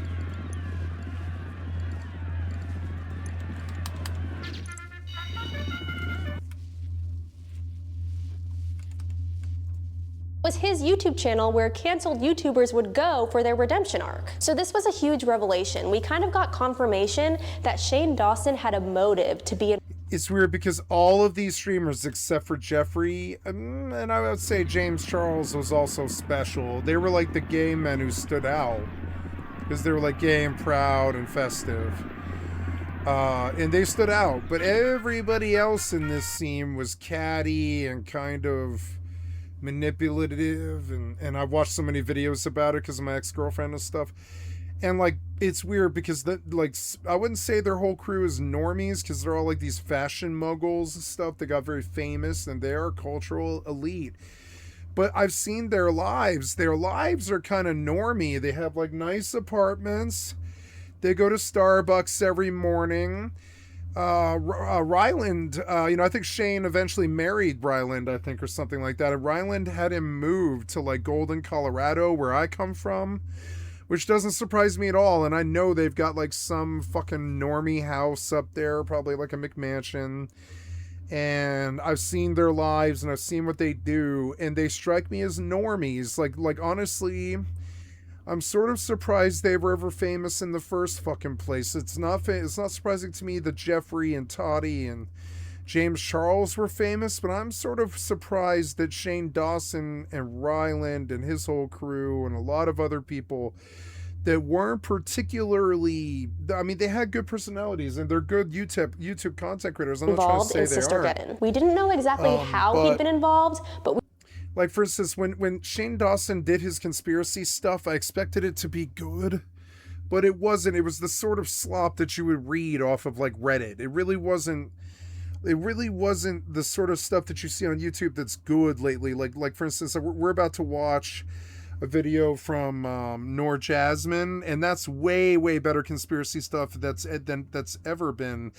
And it's weird because Shane Dawson pulls like 50 million hits with his conspiracy videos, but they're not even 1/10 as good as like what Nor Jasmine does. And I think we did want to sort of cancel that whole thing of you're a normie, you're pretending to be a Jeffree Star, but you're not. You're kind of a boring normie that goes to Starbucks every morning and rides around in your G-Wagon, and you have like, expensive, rich, like shishi lives, and they were far more successful than I'll ever be, probably, But are they, like, I kind of think they're normies. I don't think they really drink that much, and if they do, they don't really drink to excess. I don't think they do drugs because I think they would get canceled. Like, they're kind of boring people, frankly. I think Jeffrey can do all that stuff because nobody questions anything Jeffrey does. But all the rest of them, like Shane Dawson and all that, they can't even do, like, jokes. They can't even do jokes. They're so closely watched, and they're canceled for stuff like blackface. But so many shitty white comedians have done blackface that weren't fucking canceled like the way they did Shane Dawson. We knew it was a possibility. And so they'll say they canceled Shane Dawson for coming on a cat or coming onto a minor and all that stuff right on camera, but I don't think he touched a minor. I don't think he's ever been with a minor. I don't think he's a rapist. And he used to go on video being like, you think I'm something that I'm not. And I do believe him about that. I think the world thought that he was something that he's not. And he strikes me as this normie who just doesn't have that sort of range in his personality. If he does, he's been hiding it very, very, very well. And that's what they say these people are doing. But I don't know, like, you know, they sort of strike me as like kind of normie compared to like Jeffree Star. Jeffree Star is not a normie. Drama channels were also coming forward and saying that Jeffree... I am in a lot of pain and I've got to sit up here. I've kind of sunk down in my chair and it hurts so bad. I've got to get out of this position because it's killing me. It's hurting my back so bad. Oh. I hurt myself, Kitty. I fell.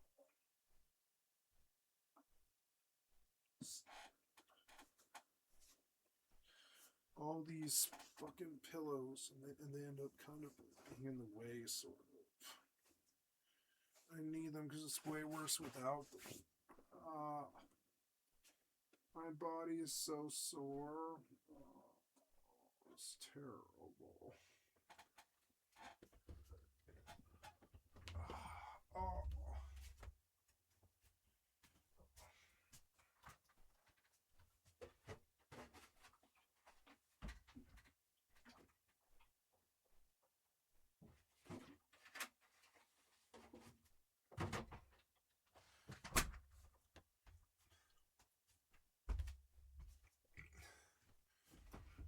There's this weapon.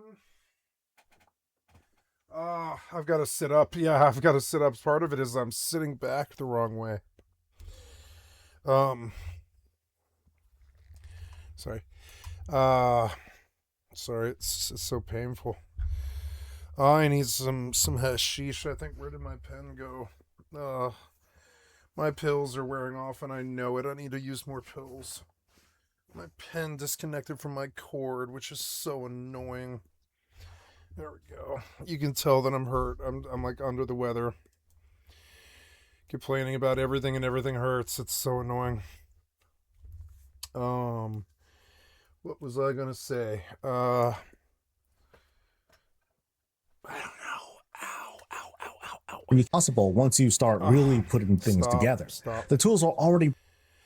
And I would say that that's really why Shane Dawson was canceled. That they tried to come up with so many desperate things after he tried to destroy James Charles. But honestly, it's a YouTuber's job to do drama. That's like what their fucking job is. If you don't know it, then you've never been a streamer. You don't know that it's my job to pretty much be as like provocative. I would say a streamer is a provocateur. That's the best word for it. Yeah, they're like a provocateur. They're supposed to provoke you into feeling or hating or doing something. And so I don't really blame, fucking Shane Dawson for trying to destroy James Charles. That's kind of the world that they lived in. But when he tried to do it, I think he got canceled because the whole world kind of like took a hard look at Shane Dawson and was kind of like, Jeffree makes sense. Toddy makes sense. Even James Charles sort of makes sense because he is like special, But Shane's whole three friends, the white lady and his weird like nerd friend and Ryland and all that, all of those people were normies. They're like, all four of those people are normies. When he rolls around in the G-Wagon with his closest friends, I know Shane Dawson. I've seen everything he's ever, no, not everything he's ever done, but I've seen like the last 5 years of Shane Dawson stuff. And like he and his normie friends, they wake up, they go to Starbucks, they go, they come back home, they watch YouTube. They like hang around their McMansion that he pays for with his career, and he keeps people around, and he's like a sugar daddy in a way. And then he goes to Taco Bell or something like that. And he, you know, for a while he had a thing there where he was wearing the same shirt over and over and over again, like Asmongold, and it was like a pig shirt, and it was a bad shirt to wear. He thought the pig shirt was really good, but it made him look like a piggy, like a little piggy. And I think the pig shirt phase was really dumb. He wore a pig shirt over and over and over again in all of his videos. It's like this black shirt with a pink pig on it.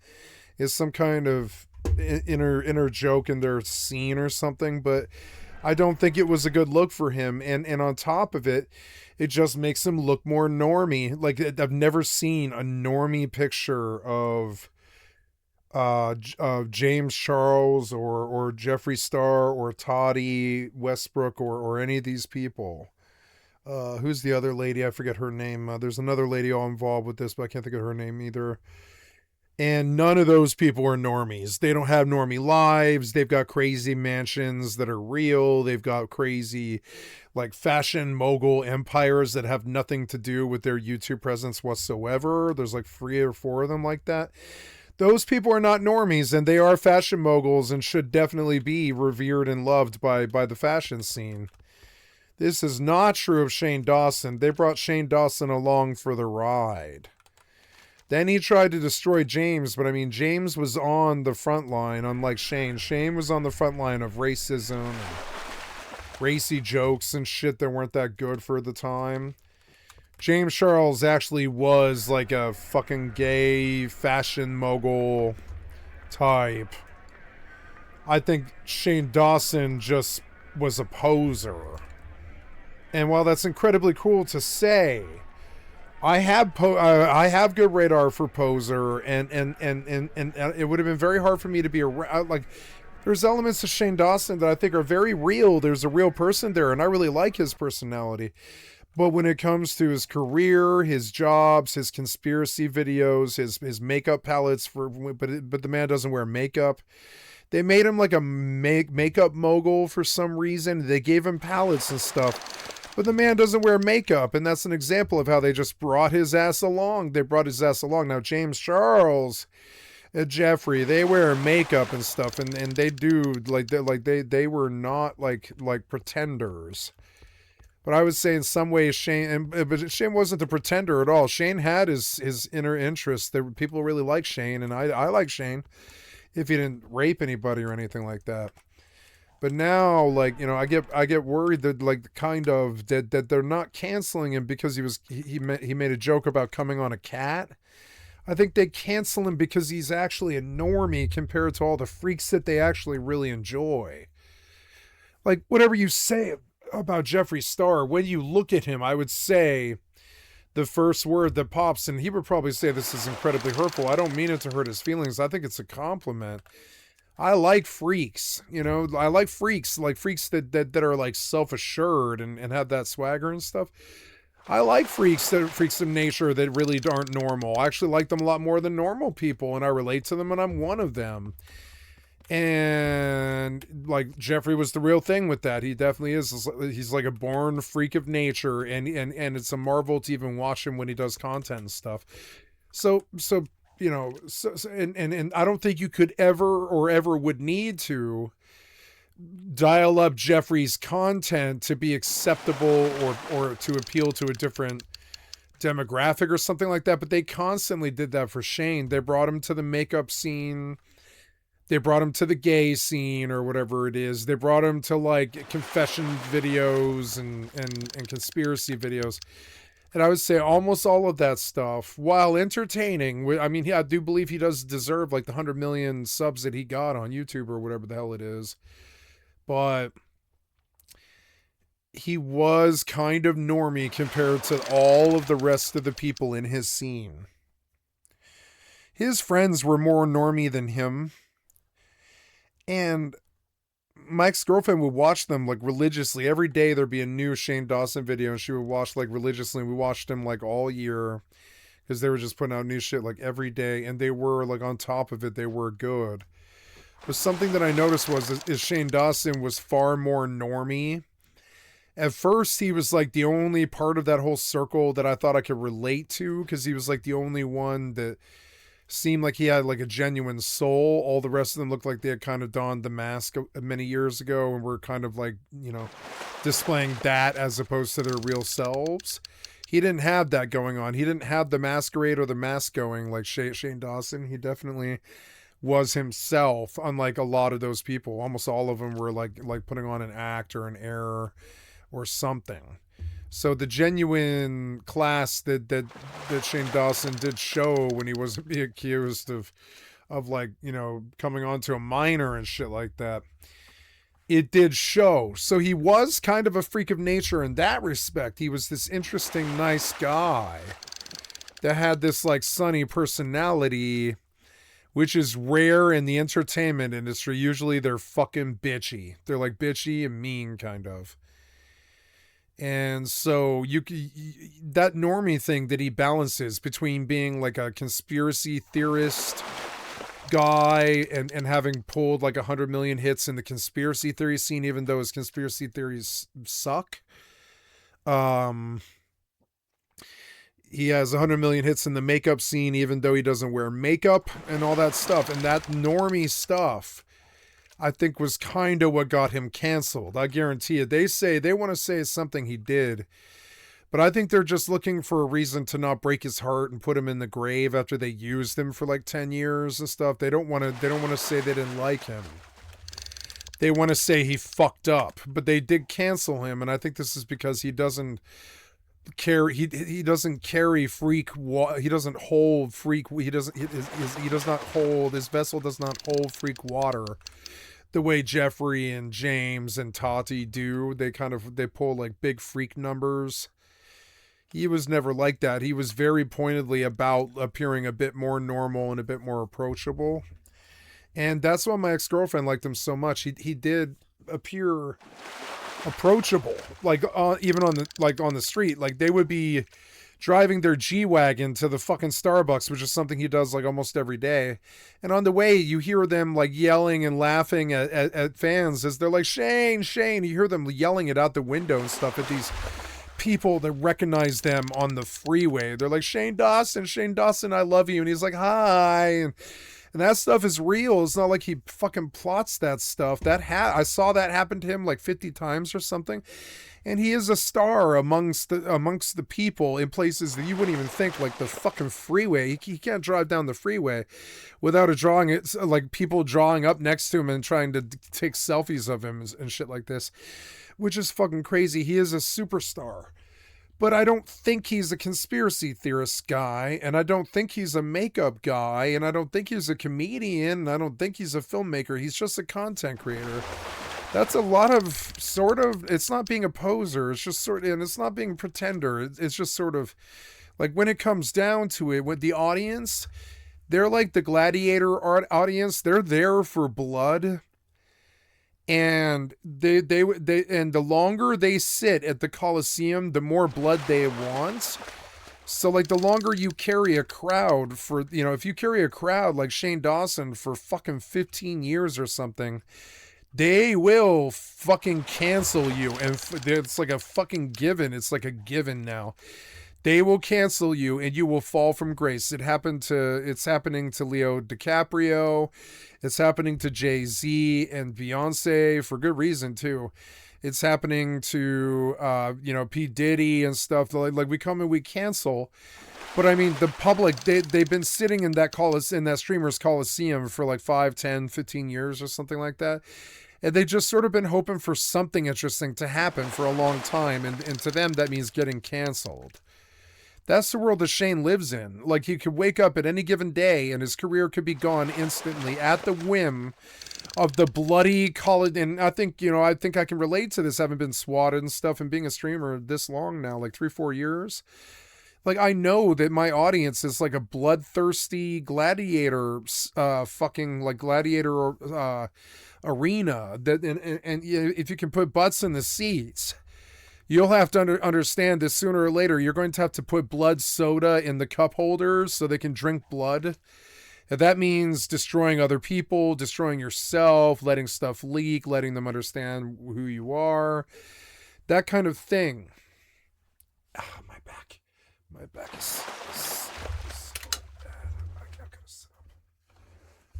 hurts so bad. Oh, my back hurts so bad. Sorry, I had to reposition. It hurts so bad. And that's what happens. That's what happened to him. They had never canceled anybody like Shane, I don't think, till they canceled Shane. It was sort of weird. Like, I can't think of another one that fell from such grace except P. Diddy. I would say P. Diddy's the only other celebrity that, or Drake. I think Drake fell from grace too. Drake's a good example of this. Like, they can't seem to stick him on something that puts him in jail. Probably because he's got good lawyers that, you know, bought non-disclosure agreements and stuff, but they can't seem to stick Drake, so they just canceled him. They just like K-Dot full-blown canceled him. And that's an example of how bloodthirsty they get. It doesn't matter if you do 10 platinum albums over 15 years or something. It doesn't matter what your career is. If you're an entertainer, the fall from grace is literally part of the whole job. This is something that most people don't want to recognize about the position. The fans don't seem to understand that not only is like while being a superstar, there's two things that you can definitely count on. It's kind of like, you know, Newtonian physics, what goes up must come down. So with a superstar like Shane Dawson, you're going to have this meteoric rise. That's going to happen too fast. That's what meteoric means. It means you shot out of fucking orbit without being prepared, and now you're like slingshotting around the planet in like free fall space, and you don't have any brakes. You're just all gas, no brakes, trying to make all that money while your viral moment is happening and stuff. And so with that meteoric rise, there's also, it's like a requirement. The public needs to see you fall. The public doesn't actually love you. They love the spectacle, and they want the spectacle to end if they like you at all. That's what killed Kurt Cobain.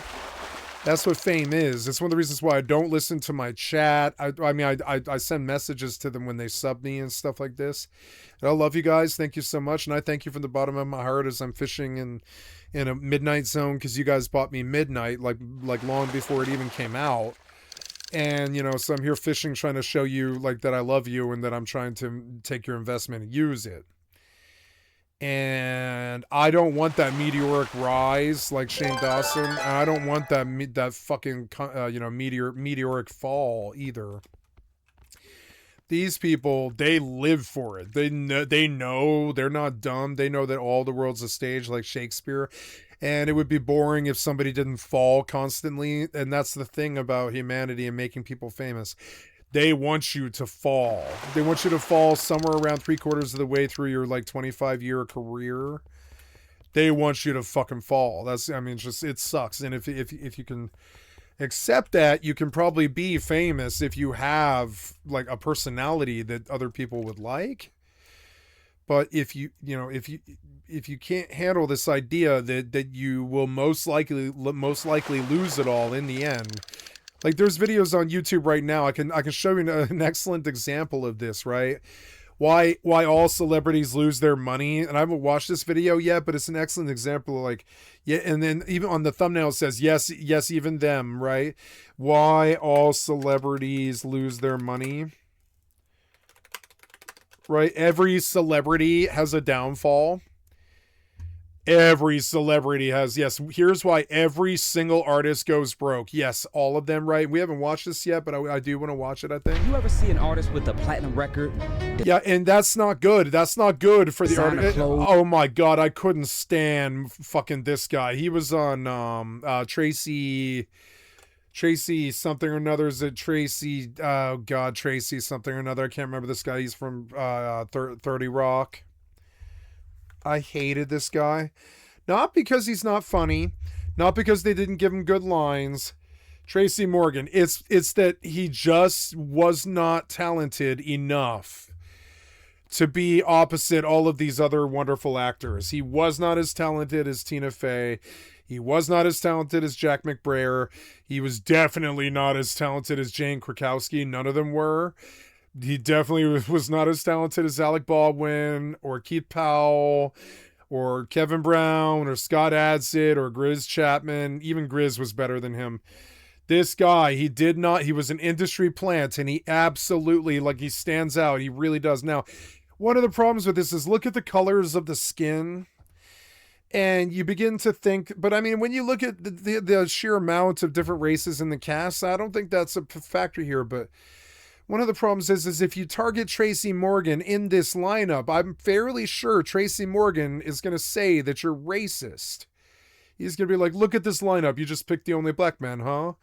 You can see it in his eyes. I'm fairly sure Tracy Morgan thought that everybody's dislike of him was something to do with the color of his skin. But no, it's just like Shane Dawson. I sort of sense that you're not really talented and you don't have the same caliber as a fucking Shane Dawson or a James Charles or a Toddy Westbrook or something like that, and that's a problem. Now, Shane Dawson had a good personality and should have been that big YouTube influencer that he was. But I think he kind of like he that meteoric thing, he definitely fell. Judah Friedlander is actually so fucking talented and funny. So is Lonnie Ross. So is John Lutz. Katrina Bowden. One of these other people I really, really love. Her name is Will Arnett was in this show, but we're looking for what's her name? It's she played my favorite cartoon character of all time, Sarah Lynn. Sarah Lynn, and the actress's name, she's going to be way down at the bottom because they never give her the respect she's deserved. But Kristen Shale is every bit as naturally fucking funny as Will Arnett, and they often are opposite each other in stuff that they do, like BoJack and stuff like this. Like Sarah Lynn was opposite Will Arnett. Kristen Shale was opposite Will Arnett in BoJack, and it gave us, to me, the greatest couple of all time. Fucking BoJack and Sarah Lynn. They weren't a couple, but they were. You know, they had their terrible fucking like codependent drug fueled relationship right in front of all of our eyes. And I love Will Arnett. He's my favorite comedian of all time. I mean, David Spade is also another one. David Spade's up there with Will Arnett, but Will Arnett is my favorite. No, I'm sorry. Now it's, of course, H. John Benjamin, and then right under that is Will Arnett, and there's other funny people. There's other super fucking funny people. Like, I would say, naturally funny would be Sacha Baron Cohen. Is the other Sacha Baron Cohen was one of the truly hilarious people on the fucking planet. He's up there with Will Arnett. Something about this. Now look how Tracy Morgan is right up here at the top next to Tina fucking Fey. But I'm sorry, he belongs way the fuck down here with Julianne Moore or like Rob Reiner or somebody who's just doing cameo bits, right? Or even Stephanie March was Gretchen Thomas. I forgot about this. I love Stephanie March so much. I love Stephanie March. But yeah, but they gave Tracy Morgan like a fucking like a little like 90-second blurb in almost every single 30 Rock episode. But he wasn't a character that any of us cared about. He didn't have a backstory or a backplot in anywhere for him. He was just a performer. And you could tell he was like this, I don't want to say token because it's racist, but I think they kind of did intend Tracy Morgan to be this token black actor, and it was shitty. It's shitty that they did this to him. They wouldn't give him good lines. He was talented enough to be there. I think Tina Fey thought he was talented enough to be there, or she wouldn't have taken him, you know? I really do. But he doesn't belong even in this row. He doesn't belong in this row with all these other crazy good actors and comedians and stuff. He, like Jane Krakowski being the main one. He just doesn't belong in this row. Why did I hear fishing? Oh. Cool. Yeah, and that's an example of like, you know, and so I'm fairly sure Tracy Morgan had a big fall. Did Tracy Morgan get canceled? Let's go see. I heard some I heard some bad rumors when I was a kid about Tracy Morgan. Was he canceled?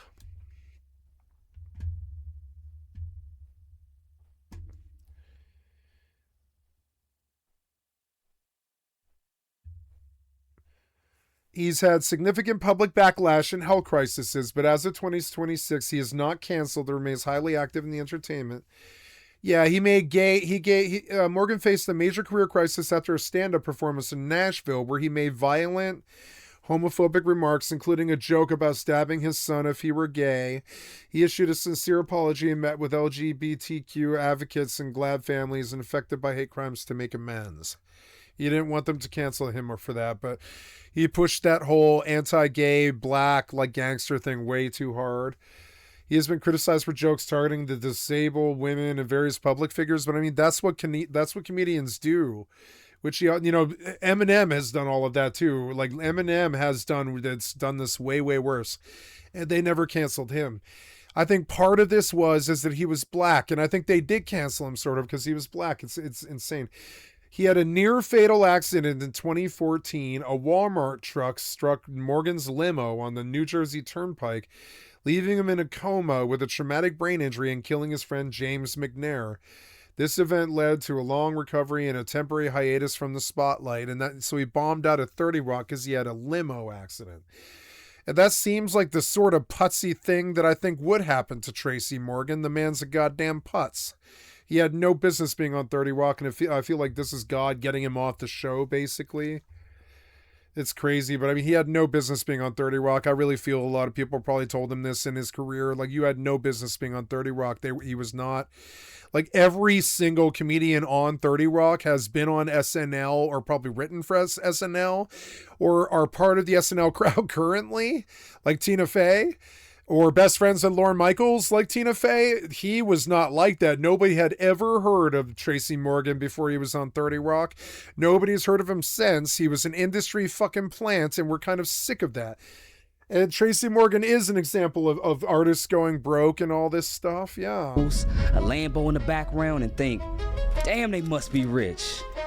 No, that's all stuff that they have to do, but like they're contractually obligated to floss.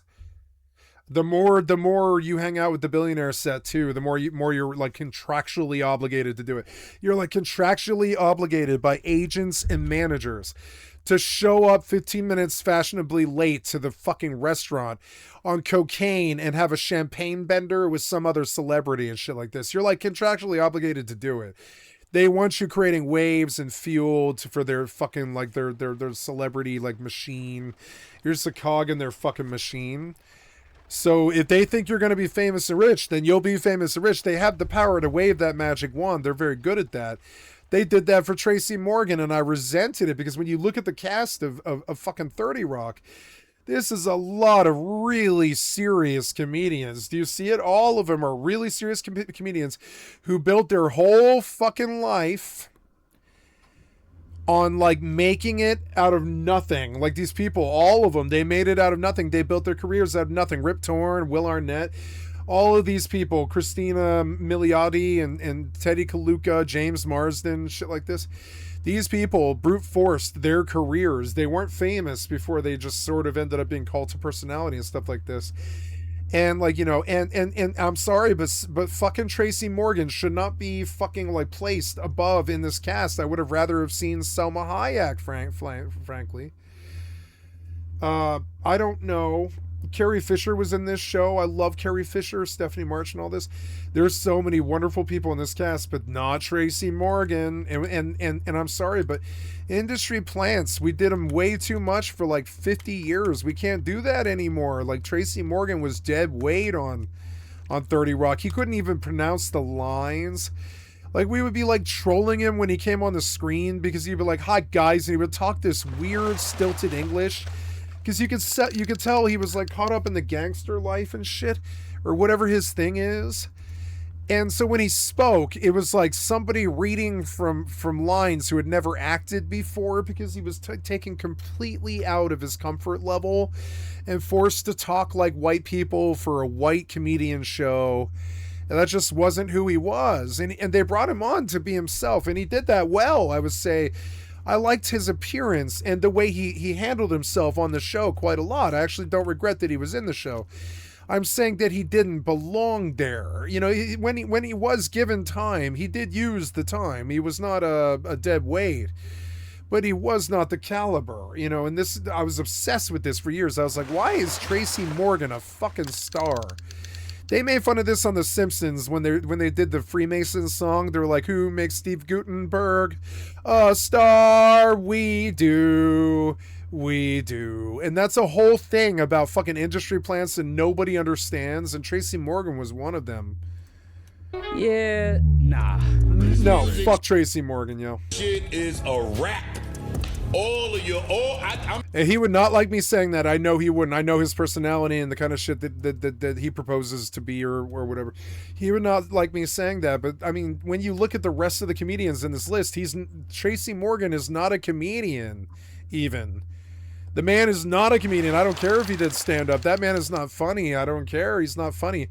So like, why was he on a comedian show? The man's not a comedian. He was an industry plant for some fucking reason. Some producer, like, you know, had Lorne Michaels in his pocket, so he just pushed Tracy Morgan on him. I'm saying all of the musicians are broke. There's only a few artists in the game that really make money. So everything you seeing ain't real. I was really thinking, bro, why do everybody got money and I don't got no money? Is it because I'm independent? The truth is, everybody didn't have no money. But, you know, they don't tell you that because the label job is to make it look like you got some money. Yeah, you're like contractually obligated to show an image that isn't real.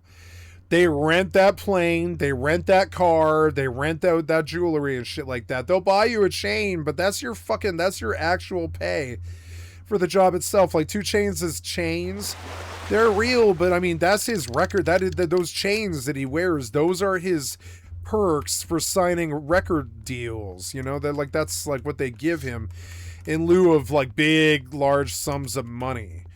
And like, that's, you know, and that's okay, but I don't know, like, We're gonna give you the car, we gonna give you the cosigns, we gonna put you in the studio with this motherfucker, yeah, like cosigns, so we would like, no, they don't buy cars, they don't like, you know, they don't own things. I have cameras following you around everywhere you go. I was thinking like, damn, everybody getting money but me, but nah, everybody look like they got money except me. You know what I'm saying? Some of your favorite artists were living off ramen noodles while topping the Billboard charts.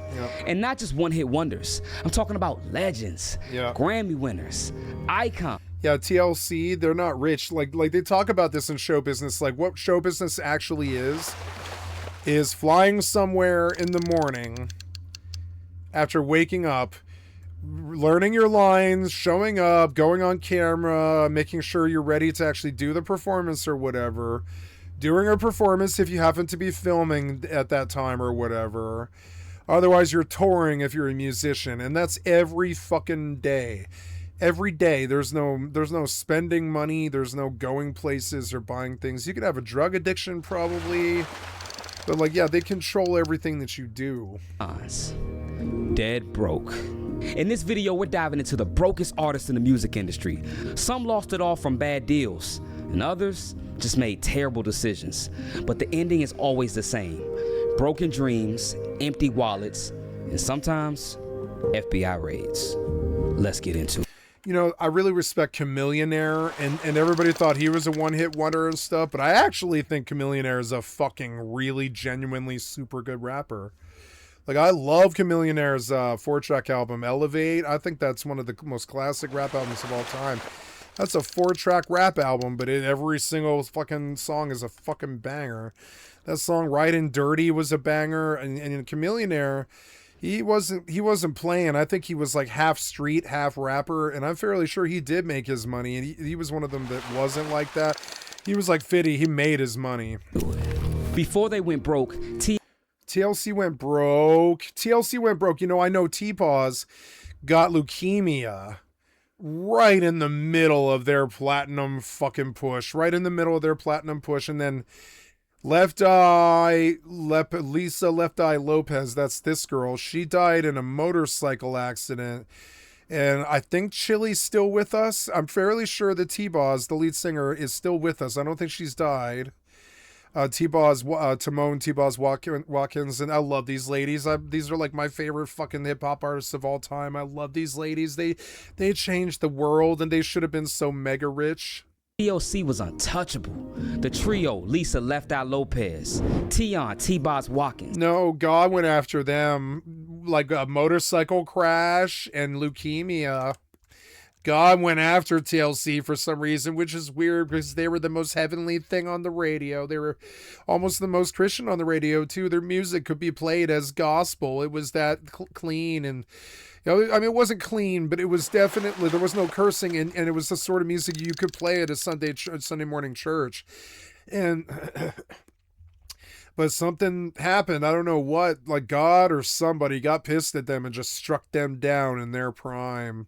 And now there's like one surviving member, and they're probably poor. And it's going to be Chili. Zonda Chili Thomas exploded onto the scene in the early 90s. Or, no, I think Chili might have died too. Is Chili dead now? Unique blend of R&B. Which members of TLC died? I can't remember.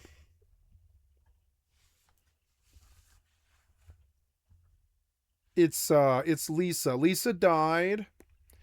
Oh, good. So good. T-Boz is still with us. I love T-Boz. I love Chili. You women, you saved my life. The first album I ever bought was Crazy, Sexy, Cool. I thought it was that good. I was like, I can't believe the first album I'm ever going to buy is a girl band. But I was like, no, I believe in TLC. I thought they were so fucking good. Oh, so T-Boz and Chili are still with it. They're still making shit, huh? Crazy, Sexy, Cool, the musical, set to premiere in June 2026. I want to go see it. I want to go see that.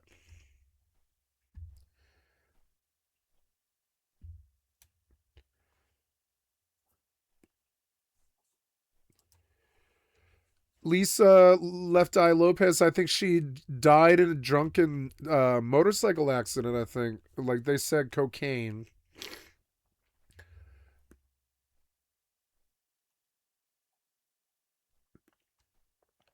Lopez was a passenger in a van that struck and killed a 10-year-old Honduran boy named Bayron Isol Fuentes Lopez.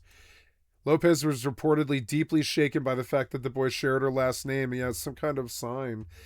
In footage from her self-shot documentary, The Last Days of Left Eye, she expressed a chilling belief that a spirit following her had intended to take her life but had killed the boy by mistake. She claimed she felt her own death was imminent. It may just have been the... I did not know she did a documentary called The Last Days of Left Eye. I've got to go fucking watch that. The Last Days of Left Eye. Left Eye, she was such a fucking strong fucking MC. She had flow, the likes of which the boys couldn't even rival. Outcasts were very proud to rap with that girl. She was fucking really good. The Last Days of Left Eye. It's an hour and a half long. It'll make me cry. The camera was rolling inside the vehicle at the exact moment she lost control of the SUV.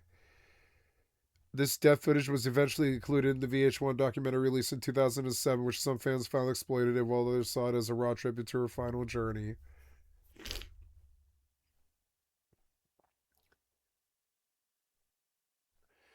So she had a lack of a seatbelt. Everybody else in the car was wearing a seatbelt except her. So she was sprung like an ejector seat out of the car and killed instantly. Lisa Left Eye Lopez signed with Death Row Records under the pseudonym Nina. Wow.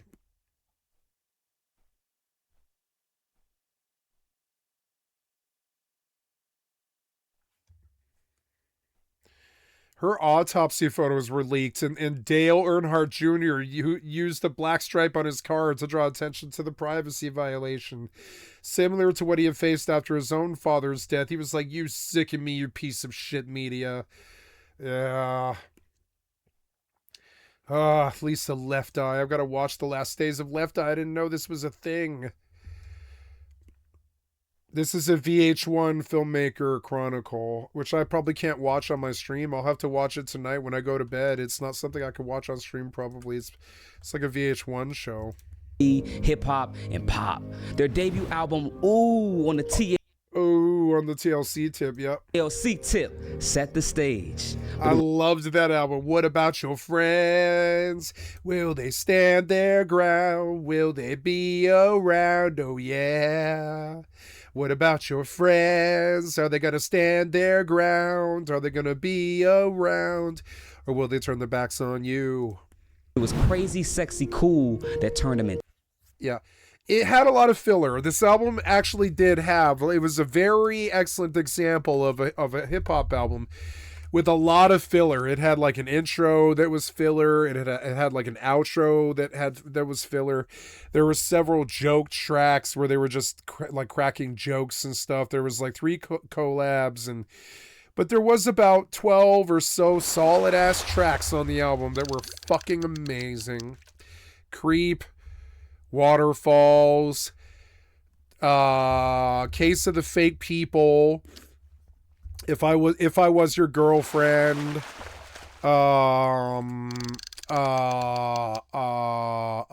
Something Wicked This Way Comes, Switch. There was like a lot of really good solid hip hop tracks on this, right? And this album was the first album I ever bought. It's sad, but I mean, as a man, I feel ashamed to be like, yep, I bought a girl group, the first album I ever bought, you know? But I mean, this album was very special. Into legends. Can't listen to it, sorry. BET, award shows. They won Grammys. They influenced fashion. They became role models. Their image was bold. Their music was iconic. And their success was unstoppable. Until it wasn't. In 1995, the headlines hit. TLC files for bankruptcy. We are the biggest selling female group ever.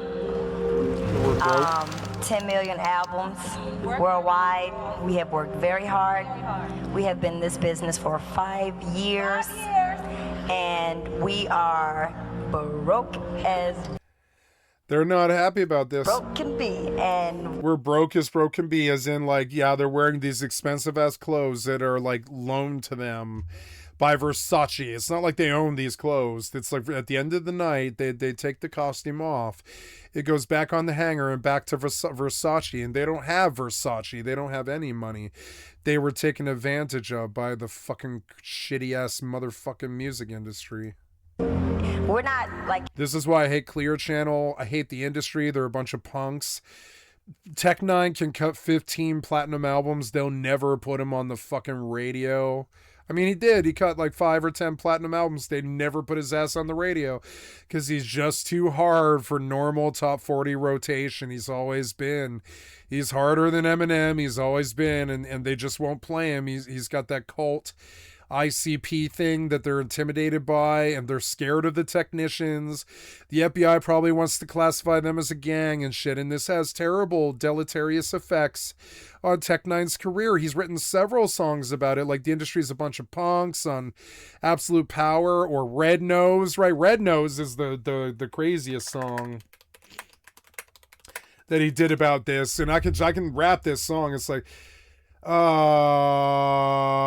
you like it, you play it. I've always been like a humble dude, but I've come to the realization that, and I'm gonna say this, and it's the first time I've ever said this on camera, and I'm gonna give it to y'all first because I'm truly on fuck everybody type shit right now. Yo, make sure I got this plug in. I'm gonna say no one can beat us making music, man. When I say fuck you, you know what I'm saying, these motherfuckers. That's real people act a different way with me. I feel that nobody want to play with me. Then that's ill because they treat me like a stain on their clothes. The industry and my foes. They treat me like I got a red nose, red nose, red nose. Even though he had like 10 platinum albums, they put me down and treat me like I got a red nose, red nose, red nose. Don't make me clown and have to go put on my red nose. I got my face painted crazed, ain't it? That a black dude looking like he got a white tattoo. People thinking that he way tainted by evil, treat you like fecal, want to beef you when they meet you. People perceive you to be lethal when you ain't see-through like tissue. I feel the industry giving me vivid stupidity when they distribute those fictitious sissies. When I rip it so serious and wickedly, no forgiving thee when I claim the strange. Everybody tell me I'm insane with Bane. I'm an independent, talented individual, but working with the industry is a reindeer game. That's exactly how I felt when I was a lead singer. Like, I was in the game for 8 years, and I loved my band, and my drummer and my bassist were happy to continue, and so was my guitarist. But the problem was my drummer and my bassist were in a much more active progressive rock band. They wanted their time like 100% of the time, and we did not begrudge them this. My guitarist was also a DJ, and he was working on his solo DJ stuff. I was young, and I was willing to wait and all this, but I did kind of wait around. At the end of it, after 7 years, just because my fucking bassist and drummer were happier in a progressive band as opposed to a grunge band, I essentially was phased out. Now, they were a better band than us, and they cut a real album. We didn't. We just recorded like 3 albums that we had the 8-track to do, and time in a recording theater and all this. But and my guitarist desperately wanted to be in their band, my lead guitarist, but he desperately wanted to be in their band, but they did not have a spot for him at all. They had a spot for another friend of mine named Steve Lawson, who was like a lead guitarist and a solo act, who would come in and do vocals with them occasionally on certain progressive rock songs and stuff. There was room for another lead guitarist who could sing and play guitar at the same time, or I probably would have stepped up to sing for them. They wanted another guitarist who could play lead and sing at the same time, because they wanted like four voices going off in some of their songs and stuff. So I probably could have taken that role if I wanted it. My guitarist was desperate for it, but my guitarist couldn't sing and I couldn't play guitar, so we were both just sort of edged out. My lead guitarist and me as a lead singer, and it broke his heart. Now he still loves those boys, and our band is all his best friends and stuff, and you know he's probably got their faces tattooed on his back and shit like this. And I love my friend Justin, he's great, but but we were like sort of phased out, not by the industry, but by the fact that like just the whole musician thing. It's like a miracle that it ever happens. It's like syncing to 3 or 4 or 5 other people is insane. Getting them all in the same place for like 4 hours at the same time on a regular basis is nearly impossible. Unless they're there to do it, unless they live in the house with you or something like that, or they live in the recording studio. Getting people together to go do this, unless you're a professional band who makes like the industry money, it's basically a miracle when you fucking see it. I've been there before. And that's what they're going to talk about here. It's like when you make it like them, you still go broke because everything is borrowed. That fancy car that they roll around in the rap video, that's brought in from some dealership, and it is returned to the dealership at the end of the video, unless it's like some 6'4" in a West Coast gangster rap video where Dr. Dre actually owns that 6'4" or whatever. Most of the time they return the plane, they return the car, they return the chains, they return the costumes. All of this shit is rented. Trying to be a sad story. If that was the case, we would have been on everybody's talk show. Yeah, they're not trying to rag on the fans here. They're trying to tear down the industry that destroyed them, like 50 Cent's trying to do. Talking about how broke we are. We haven't done that. They're not losers, but it's hard to believe because Lisa did not like this. Lisa was against doing this. These 2 women, though, they probably forced her. Lisa did not want to go up and look like a brokey. That was not Lisa's style. Lisa did not want to announce to the world that she was poor. She was against this, and you can see it on her face, but she's also so furious with the fucking industry for wrecking them and using them for 15 years and not paying them what they actually deserve, that she knows that they need to testify. And I love these sisters. I love them. They're like my sisters. First album I ever bought was theirs. They introduced me to music, and they were a good band to start with. Because we've sold so many albums, but it's not their money, those albums. Yeah, they get like a nice $1 an album or something. But remember, the recording industry walks with 14 of that $15 when they buy CDs, and we stopped buying CDs in 2001 or something like that, 2004. And then the money was just gone for the musician pretty much completely. And yeah, they might have enough money to appear like they're doing better than everybody else. They might be making 6-7 figures. But it's not like, never work again money. That's the deal here, and we're not happy at all. How does that even happen? Here's the trick. Greed. They signed to LaFace Records under a contract so predatory. Yeah, that they literally did. Sometimes we've heard before some rappers talk about hiring assassins to kill the music producer that signed them, and that happens all the time in the industry because that's how bad these fucking producers actually are. Like there's several gangster rap records where literally, like for instance, like on NWA albums and Dr. Dre albums and stuff, they go into Jerry's office and they beat the fuck out of him. I mean, they did in Straight Outta Compton. They showed what they were talking about and stuff, but they're like the NWA guys were not down with like pushing that crazy gangster rap vibe and rolling around in 6.4s with pistols and shit, and then not sticking the pistols in the music industry's face. And that was Suge Knight's vibe. They did significantly better than everybody else in the fucking scene because they wanted it and they took it.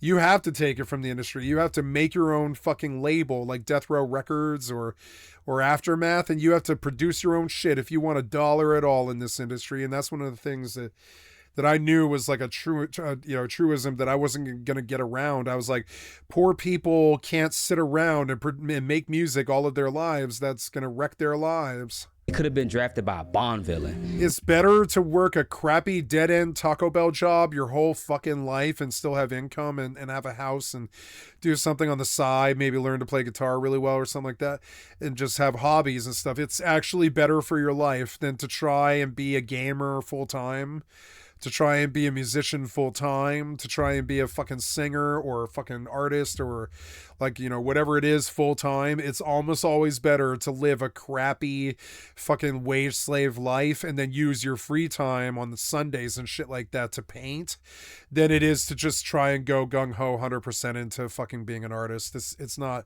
a wise decision for your life. It doesn't even matter how successful you get.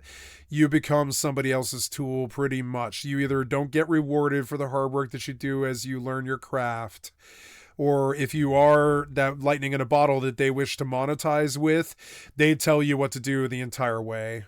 We saw this year when Taylor Swift was crying about reclaiming her masters on that television, or sorry, that podcast show that she did with her husband where they were talking about getting married and stuff. Ouch.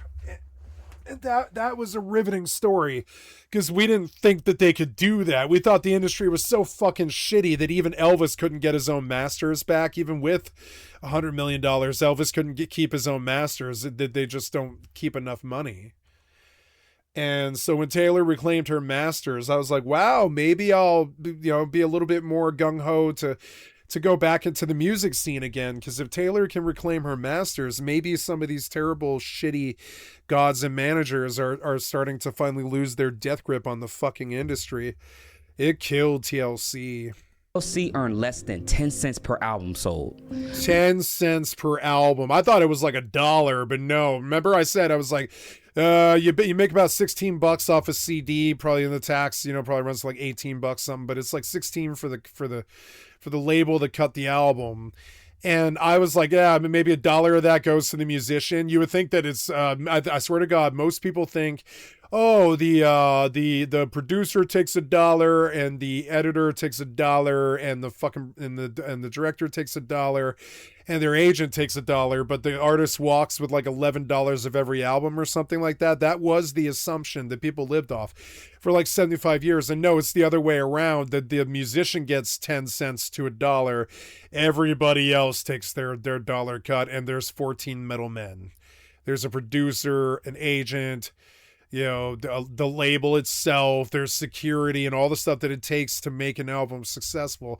Exposure, publicists are really expensive, but they're necessary. By the time you cut, like Billie Eilish was good enough to blow up out of fucking nowhere, and she was an industry plant in some ways, but not really much worse than some of the other industry plants we've seen.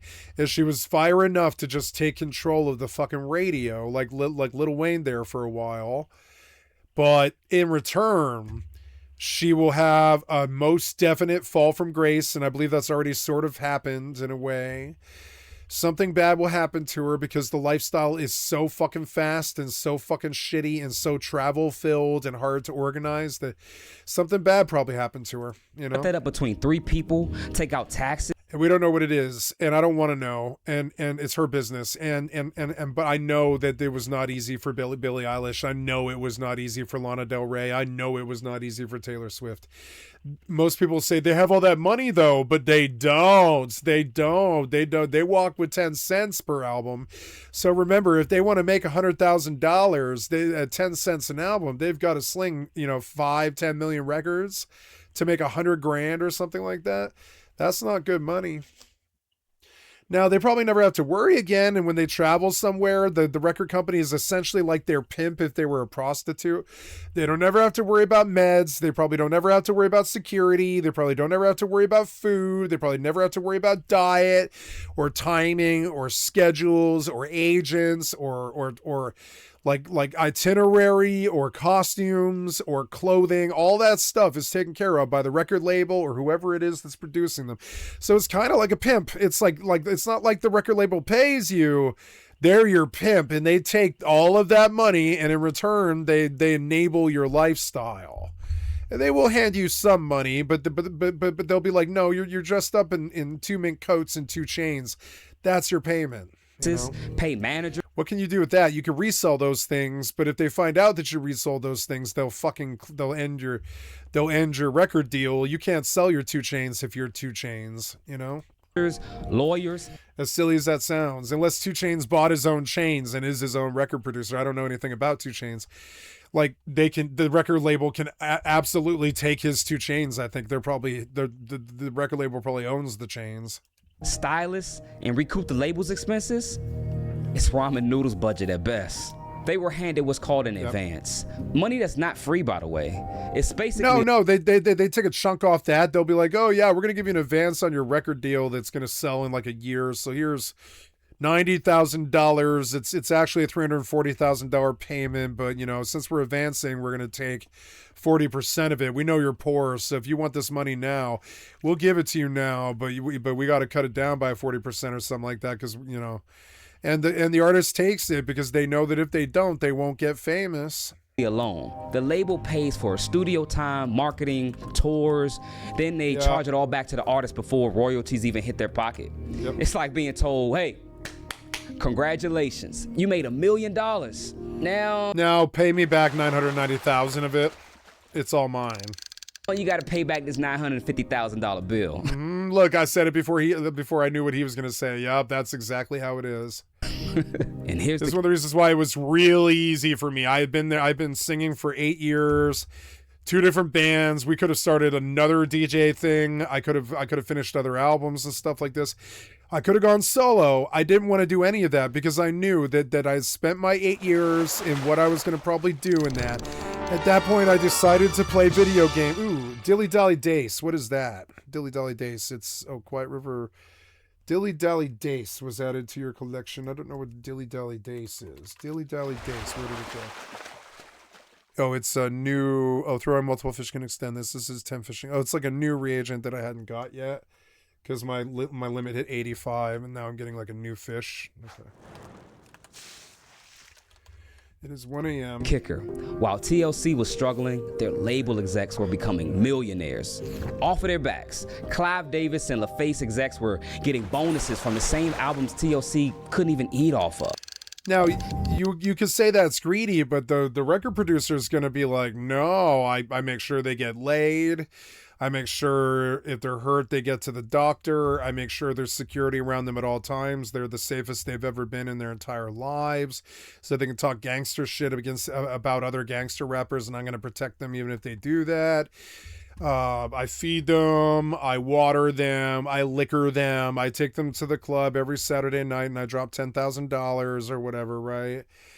And that's what record labels do, but they don't pay you. They're like your pimp. Even their lawyers were double dipping, advising the girls while also working with the label.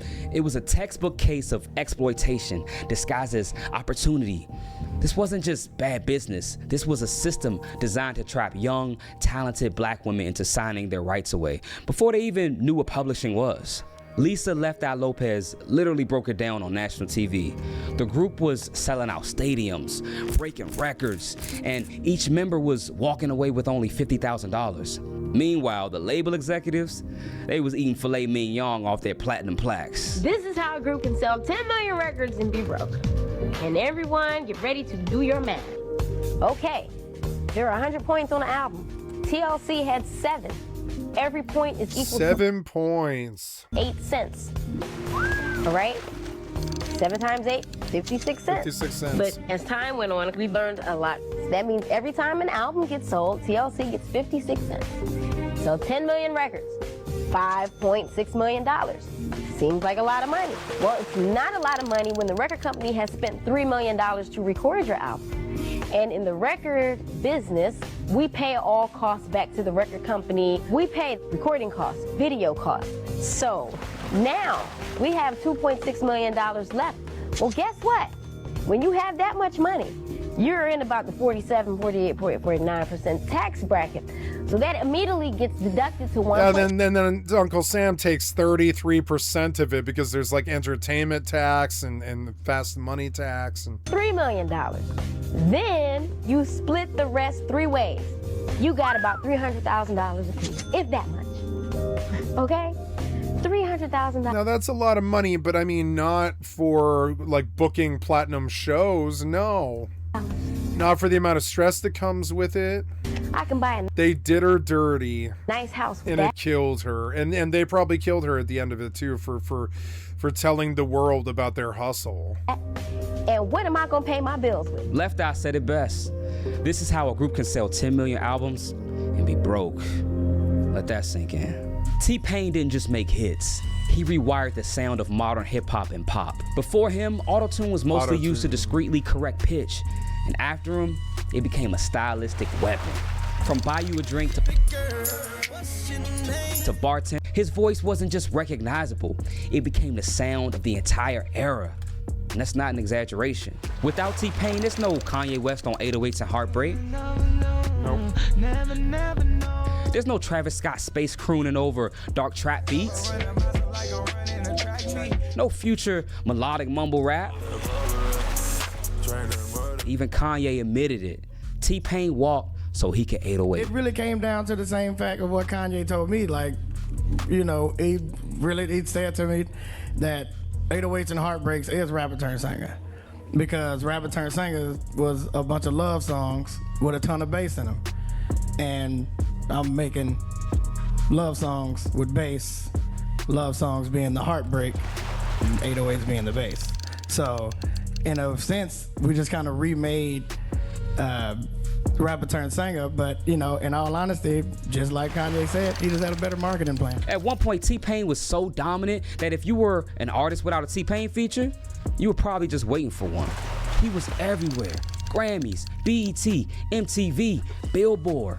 And behind all of it, he was raking in what he said was over 40 million. Then, he lost it all. T-Pain went on a now legendary interview circuit explaining how he blew through every dollar. When you say you was broke, was you had like $0 broke? I had to borrow money to get my kids Burger King. Wow. Yeah. After having, what's the most you ever had in the bank at one time? 40 million. Jesus Christ, T-Pain, how do you have a hairline? My God. Yeah. $40 million to zero? Real estate deals gone wrong. A $1.2 million Bugatti that kept breaking down. Jewelry, Bugatti that kept breaking down. Custom speakers, and a stripper pole in the living room. He admitted he didn't invest. He didn't budget and trusted the wrong people. Eventually, the money dried up. He said at one point he couldn't afford to take his kids to Burger King. If I would have had the information beforehand, I would have done better in my career. I would have been bigger. I would have gone broke. I would have never done anything. But everybody before me that I had to look up to, they were just like, no, this is great. Once you start rapping, it's just money all the time. Nothing's ever gonna happen bad. Nothing bad's ever gonna happen. Your family's not gonna come after you. Nothing's gonna happen. Imagine going from Billboard #1s to struggling with fast food money. But unlike some others, T-Pain got real about it. He got on Twitch, started producing his own music again, toured smart, and became an advocate for financial literacy.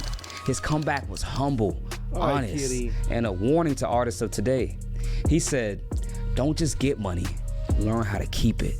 Before the money problems, B.O.B. looked like he was headed for Rap Pop Hall of Fame. You know, I like B.O.B. I think he's got flow. I think he was an industry plant. You know, ouch, kitty. Oh, God, get off my ribs. You gotta stay off my chest. You gotta stay off my chest, kitty. It's like torture. Stay off my ribs. Stay off my ribs. I'm sorry. Oh.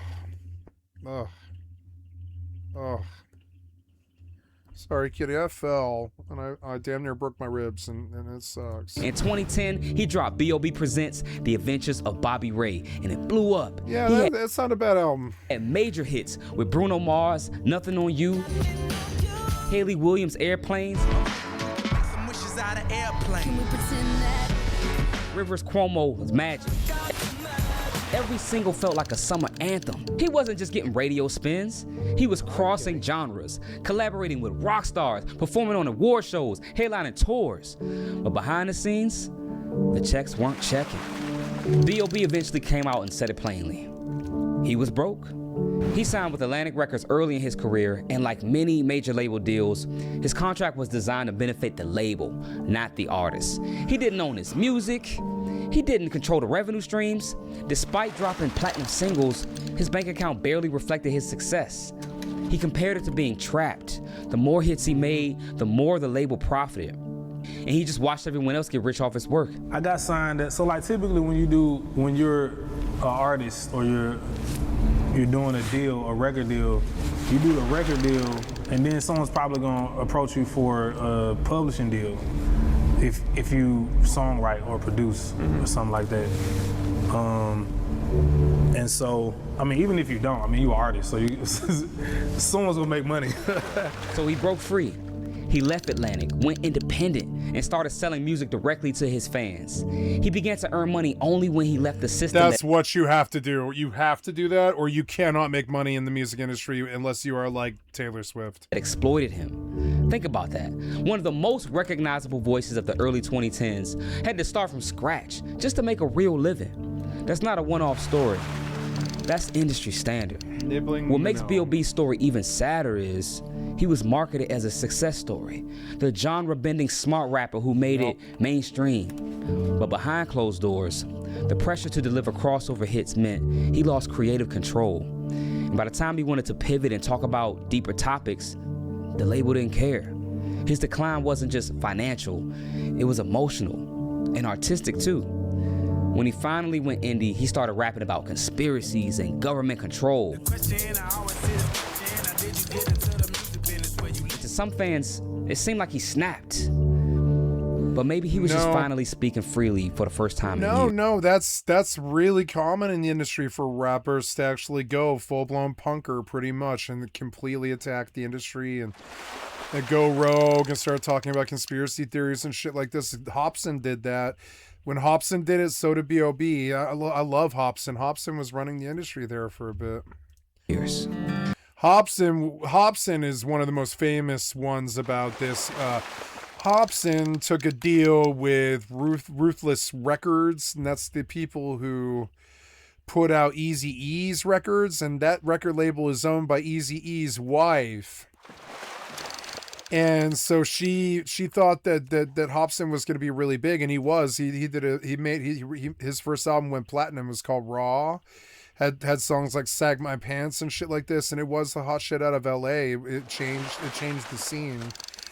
But then he signed this ironclad, terrible ass, like 99%, like, you know, fucking like thievery corporation deal with literally Eazy-E's wife. And I forget her name. I want to say like Risa or somebody like that. I think it's like Risa, something like this. And he talks about killing her, like on the albums. He's like full blown, I'm going to shoot this bitch in the fucking head and shit like this. It's fucked up. And the reason he was so mad is she signed him to a dead end deal for like 10 years. To the point where he was like begging other labels on the album to like he would, like, when he would cut an album, his second album, Knock Madness, he would be like, find me, like he would beg other labels to come get him out of his record deal and shit like this. finally, by the third album, I forget, maybe that's Knock Madness, and then there's like Nocturnal Rainbows or something. I forget the name of all the albums. But yeah, by the third album, his DJ, Swizz Beatz, was like one of the hottest DJs in the fucking world because of Hobson. And like, so they made their own record label called Funk Volume, because they were like, fuck that, we're like the hottest rappers in the fucking world, and we're like the hottest shit on the fucking streets, but we don't make a cent. We don't make a fucking cent, and that's not rap. Rap is about making money most of the time. So yeah, and so that's how we got Funk Volume. Funk Volume was a lesson to the entire industry that these rappers don't technically need producers. If they can just go in the studio and cut a platinum album like Raw, like Hobson did, like under Funk Volume, which is like literally the fucking label that his DJ built. Like, you know, and then you don't have to pay royalties to somebody else. If you make a lot of money on the album, you could cut yourself a nice $8 cut of every album sale. And that's what they all started doing. B.O.B., I call him Bob, because it's like, are you Bob or are you B.O.B.?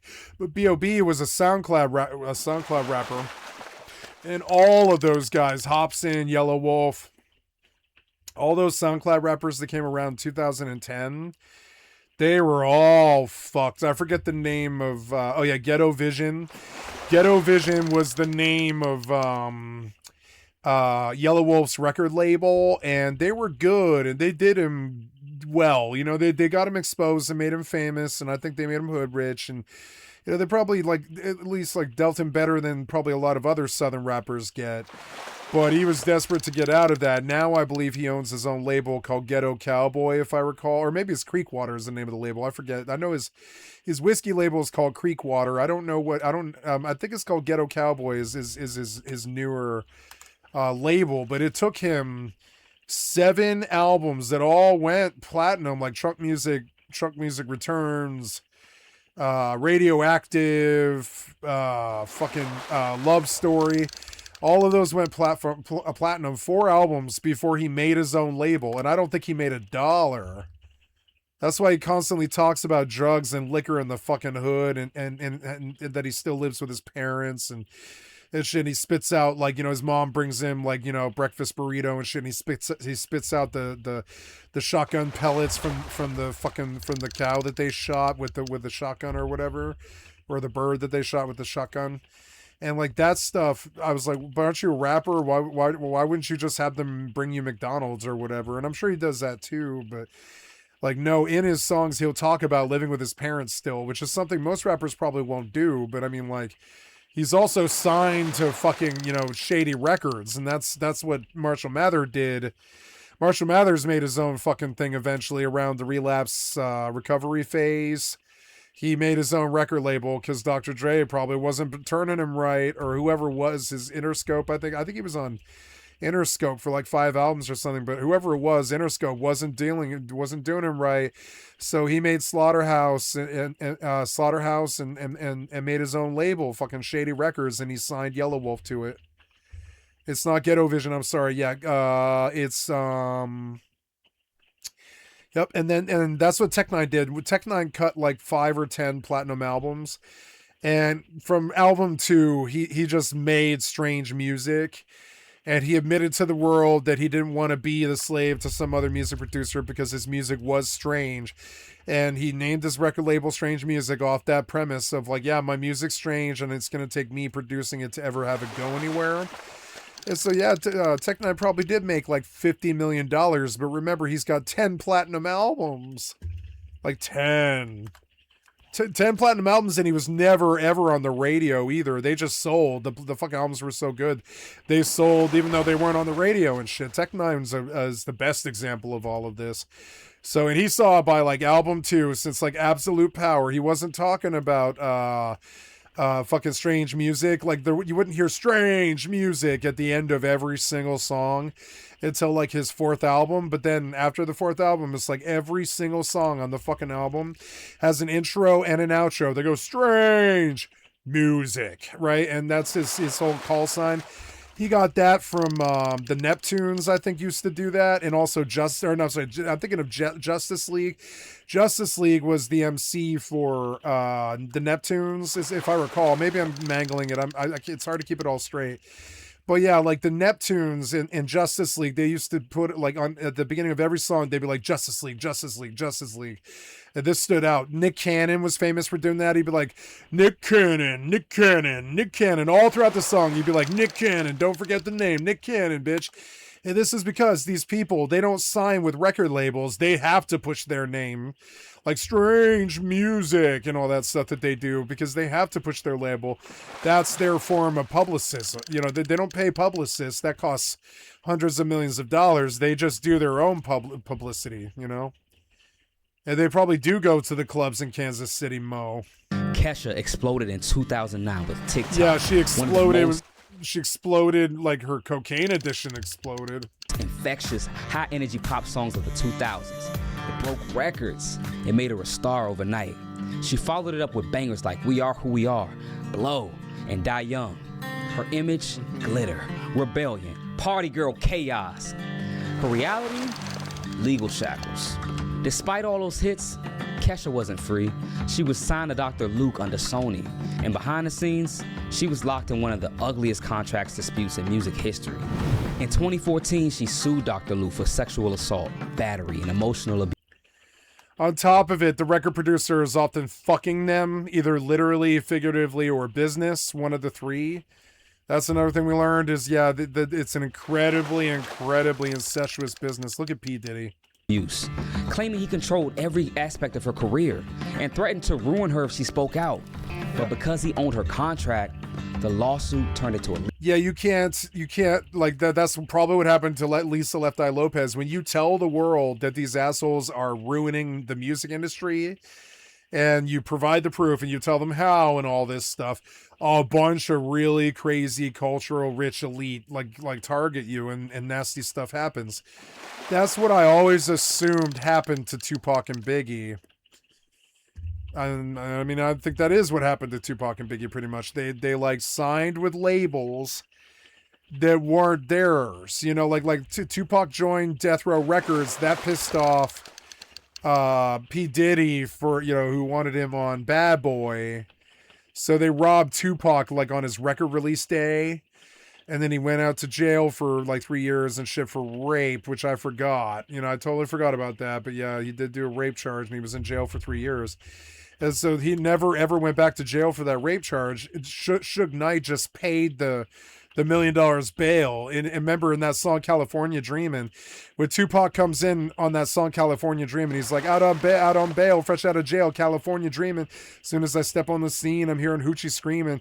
And that's a whole thing. That was him telling his fans why he's on the West Coast suddenly, why he's with Suge Knight, why he's with Dr. Dre and Tupac and all this shit, or not Tupac, but Death Row Records and all this shit.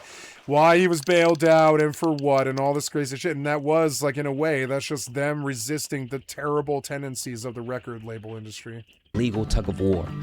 There's Kesha crying in a fucking courtroom as she talks about the rape of, like, her rape by her record producer, because they probably get them all high on scissor and cocaine and alcohol like Crown Royal and shit like this, right? And then they just spin them up, right? They spin them up on meth or Crown Royal or fucking some shit, probably black tar heroin and cocaine and shit like this, mix like 7-8 different drugs because they're rock stars. That's what they do. And then the record producer fucks Kesha because he knows that's what he's actually after, the loss of her innocence and all this. And so she sues him for rape, and that sucks. Remember, when you're a rape victim, you have to go up in front of a court of between something like 30 and sometimes 500 people or some shit and tell them what he did to you. And this is incredibly mortifying, and it proves to the world that you were suckered by some man. That's not good for a woman's self-worth and value, self-value and stuff. So a lot of them just settle. They just settle. They just take the money. They're like, well, it's going to destroy my career if I become like this hashtag for the Me Too movement or whatever. And it's insane. And some people really dislike when these people come forward too. Like my friend Begon, he really did think that Michael Jackson was innocent, and he was extremely pissed at the government for trying to say that that you know that the children that Michael Jackson raped were like it was just like they were just manufacturing stories trying to get all his money. And sure, I'm sure money was part of that whole mess when, you know, but also it was like 40 victims, and that's a lot of victims to just produce, you know? Her ability to release music at all. I had a friend, I remember, we had a falling out, and he never looked at me the same way ever again. I know he didn't. But we were drunk on his like 21st birthday or something down at the local bar, and I can't even remember the name of that bar anymore. Where was it? It was like, oh God, I can't remember the name of that fucking bar, but we were down at the local bar. It was like 1:30 in the morning, and I'll never forget it. And Michael Jackson comes on, like Beat It or something that they always play, one of his songs. And I was like, ugh. And he was like, what do you mean, ugh? And I was like, I don't know, man. Michael Jackson sucks. And he was like, what? And I was like, what? You didn't hear about the 40 fucking cases he caught or whatever? He's a child molester. And my friend D, who's Mensa, like confirmed fucking Mensa. He's like brilliant genius guy who writes scientific papers about rewriting the brain chemistry and stuff like this. And he looks at me and he's like, Michael Jackson was innocent. He did not rape those kids. And I can't believe you just said that about Michael Jackson. And there were tears in his eyes. And he was like, it's going to be hard for me to forgive you for what you just said about Michael Jackson. And I was like, what? I didn't say that he raped 40 people. That was the Associated Press. I didn't come up with these things. And he was like crying in his beer on his birthday because I dissed Michael Jackson, and I'll never forget it. This sort of stuff is one of the reasons why we're not close friends anymore, even though he's in my inner circle. He's like an honorary member now of our inner circle because we've all had different fallings out with him, I think. Or I mean, not really. They didn't have falling outs with him. But I did because of moments like this, and that made it hard. Like I remember after that, he called me and came over. He came over to my house a lot less. And I was like, are you really like judging me because I was told by the Associated Press that Michael Jackson had like 40 victims and that it's most likely he was a child molester? I'm sorry, I'm just repeating something I parroted like off of CNN or whatever. That's what everybody else thought he did. Why should I take special blame from you just because I believe what the Associated Press told me about what he did? And he was like, no, it's all lies. It's manufactured, just like Bagon. That was the first time I heard this. And then Bagon came back later. And Bagon was like, Dan Carlin did this whole like rewired history thing or somebody. I don't remember who. And he had me watch it on stream. And it was just like some conspiracy theorist trying to say that all these victims that Michael Jackson had, like Macaulay Culkin, just settled out of court or whatever, got him to settle out of court because they were after his money. They were all after his money. That's what they all say. That all the rape victims were after his money. That's what right-wing excuser apologists who want to believe that their wonderful Michael Jackson is this fucking saint. I've heard 2 or 3 people tell me this in my lifetime, and it always trips me out. And you know, and it's weird. It is weird. It's like I'm sorry, but 40 court cases probably are not manufactured. If it was like 3, I could maybe give it to you. But I think the recorded number of victims was like 33. That's not 33 people with their fucking hands out. That's children who were abused. That's a number that just doesn't fit. It doesn't fucking fit. And then Macaulay Culkin came out and told us all what Michael did. For years, Kesha couldn't drop music without going through the same man she was accusing of abuse. And sure, he was a good musician, but every time I hear that bass line from Beat It, or like, you know, Thriller comes on or something, or Billie Jean or one of those, right? Every time I hear one of those bass lines, I immediately think about him gyrating his hips on crack and the fact that he bleached his skin white for some reason and that he was a child molester. And I'm sorry, that's like, it's weird. Every time one of those bass line hits, I can't forget what I know about him, and I canceled him in my life. And this was something that depressed like 2 of my closest friends. They were like, what? You actually believe what all those people manufactured about Michael Jackson? And I was like, I don't know. 33 rape victims doesn't sound manufactured to me. I'm terribly sorry. Let's go ask the AI. How many supposed victims in the Michael Jackson case? It was like 33 or something like that. Does that sound manufactured? How many victims in the Michael Jackson case, supposedly?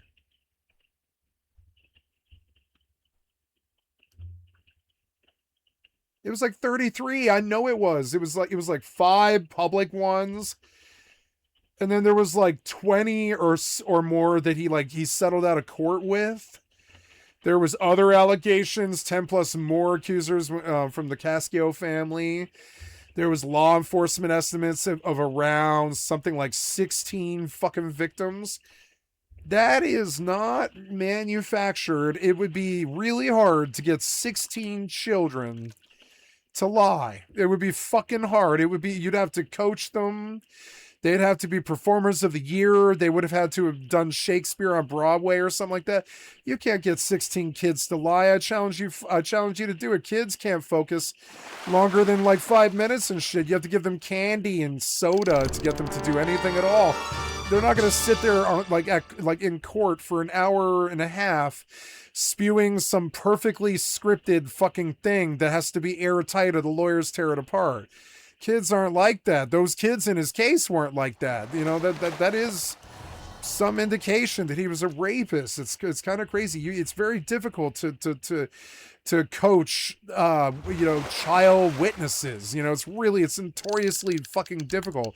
The kid doesn't want to be there. They don't like the adults. If the kid's been harmed, it's just like they're being forced to relive it, which makes the parents crazy. If the parents are crazy, the kids mental state is not good, and getting fucking 10, 15, 20 kids to testify against one person, that's not manufactured. That's like those people wanted him to be brought to justice.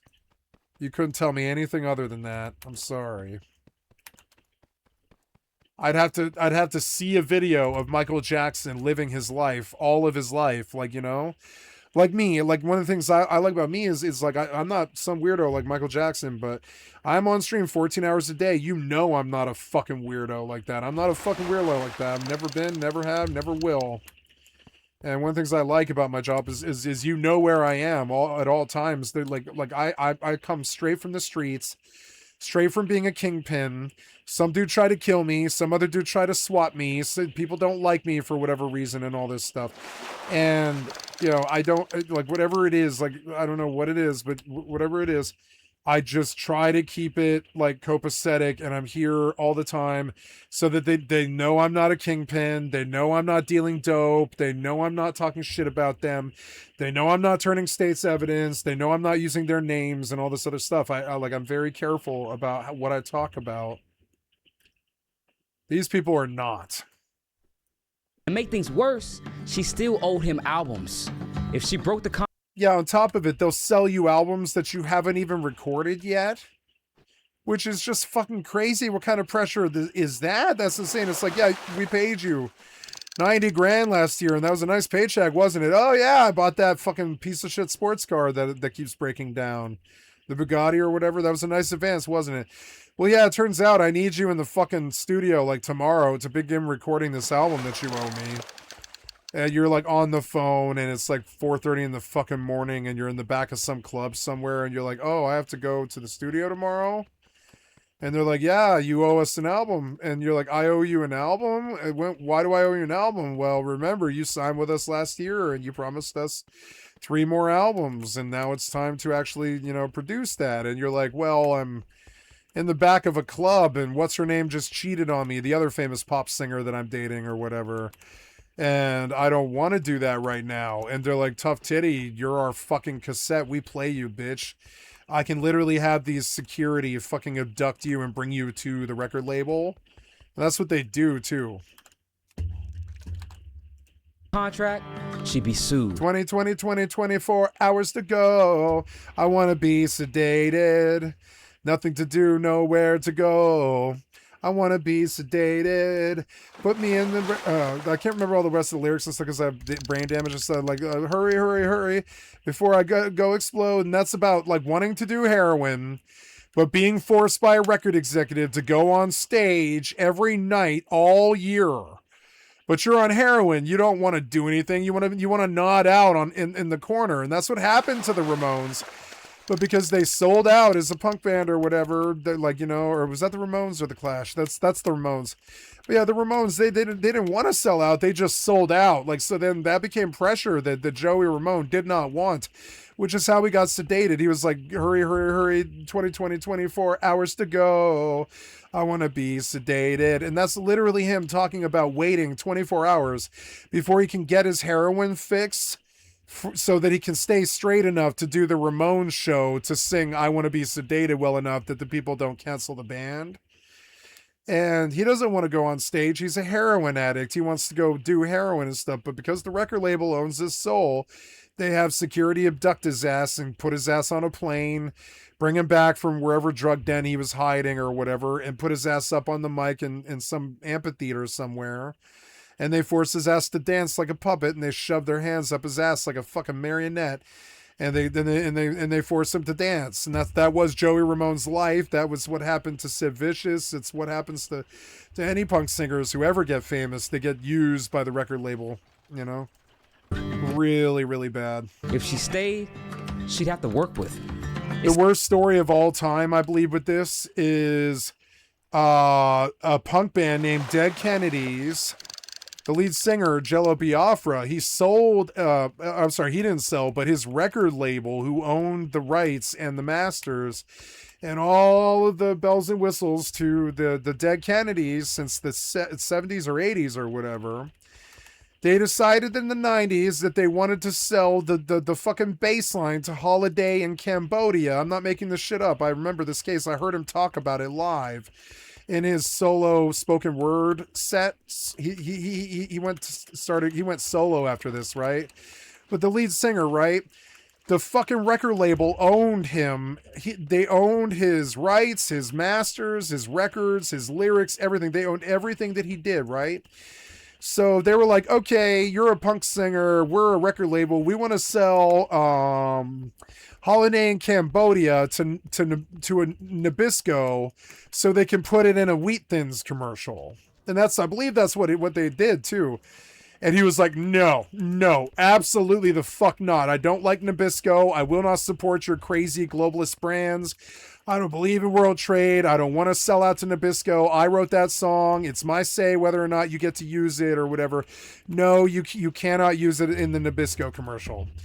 This not only pissed off the record label, who fired him and used the song anyways, but then the band also fired him and used the song anyways. Took the royalties from Holiday in Cambodia because they were all poor punk singers from San Francisco or LA or whatever, right? It wasn't very much money. It was probably like, I don't know, whatever Nabisco song is worth, like 5 mil, 10 mil, something like that. So the band takes their 10 mil, but the band forgets that the record label owns everything that the band makes. So the record label takes the 99% cut out of that fucking 100 million that they sold the Nabisco song for Holiday in Cambodia. They wanted the bass line from Holiday to Cambodia to play every single time that a Nabisco commercial, or sorry, Nabisco, but Wheat Thins commercial came on, because they want you to think of Holiday Cambodia bass line, which is kind of a funky, upbeat bass line that's really fast and very upbeat, and it does probably sell, it sells. And so they were like, we want to associate Wheat Thins with the song Holiday in Cambodia. I don't know if you know the lyrics of Holiday in Cambodia, but it's this terrible punk protest song about holidays in Cambodia after the Vietnam War. And he did not want it used as some kind of corporate shill up session from fucking, record company corpos that were selling out to giant conglomerates like fucking Nabisco and shit like this. So he was like, no, fuck the band, fuck Nabisco, fuck Holiday in Cambodia. You can't touch it. I'll sue you. He spent the next 10 years suing them. Excuse me, sorry, I gotta move and my back hurts so bad. He spent the next 10, I heard him talk about this live on stage. He spent the next 10 years fighting the band. He spent the next 10 years suing the band. He spent the next 10 years suing the label. They spent the next 10 years playing Holiday in Cambodia on the Nabisco commercial because they own his shit, not him. And it was a disaster. And then you would think that it ends here. You would think that I'm ending the story here. Just be like, well, eventually he just stopped making music became a spoken word artist and started solo releasing albums under his own label, which is what they always do to get away from the industry, right?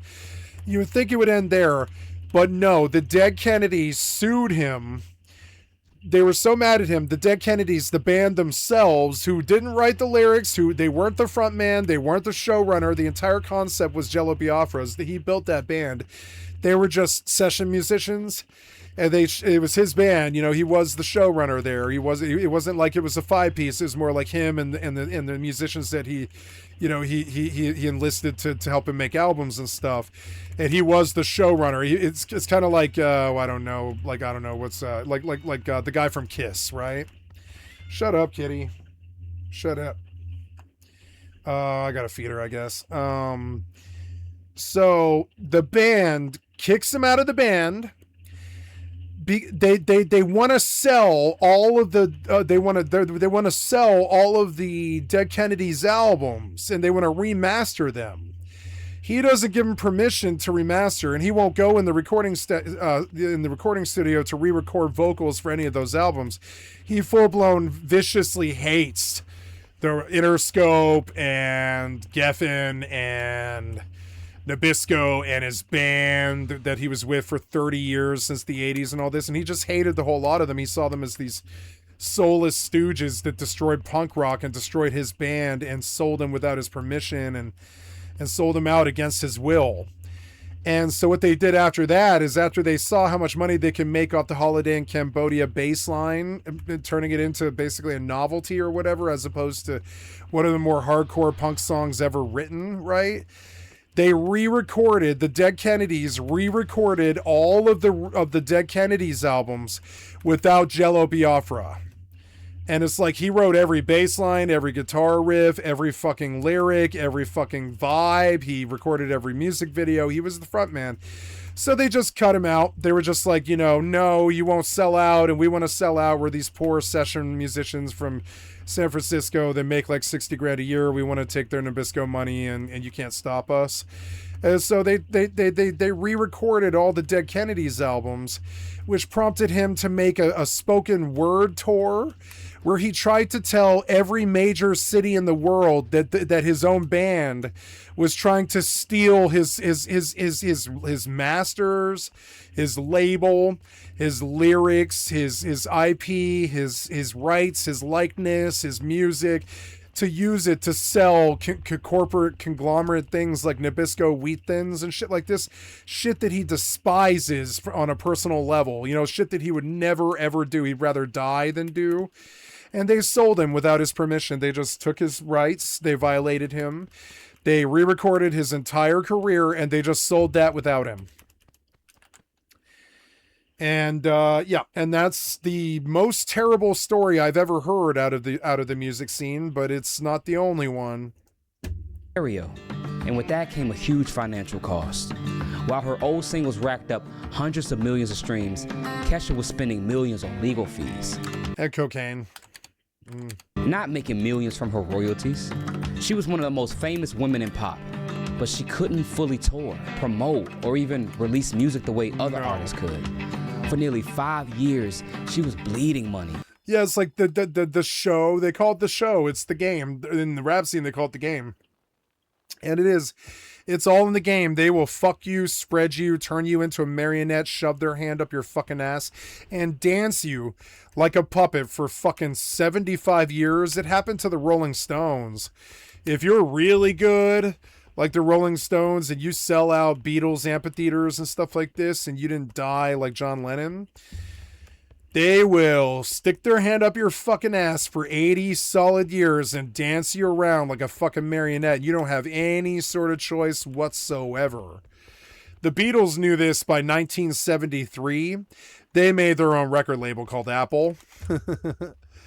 Yeah, and I'm not kidding. Like the Beatles were terrified of this. So, and Apple still sold all, when they all became yippies and Paul took over, right, and John was killed, and Yoko owned a lot of the estates and the masters and stuff. Yoko sold the Beatles to Elvis, as I recall, or is it the other way around? Yeah, Yoko sold the Beatles, as I recall, pretty much, and they hated her for this, but I mean, John Lennon didn't care what she did. The rest of the band did, but John Lennon did not care if she sold his likeness. He did not care. He gave her power of attorney. She was his wife. She had the say as the surviving family member, you know, after he was killed, as to what happens with his estate. And it took her like 20 years to figure out the estate and Apple and all this other stuff. And the minute that she got control of the estate, as I recall, she just sold the Beatles masters, so that, you know, Julian and John's, you know, John's sons would always have money, and their kids would always have money for the rest of eternity and stuff. And I'm fairly sure that's what John Lennon told her to do. I doubt John Lennon valued the money at all, you know. And so, but the world blamed Yoko for this, which is what they often do. If there's a woman involved in any of this record label shit, the world blames the woman. They blamed Kesha. They blame Yoko.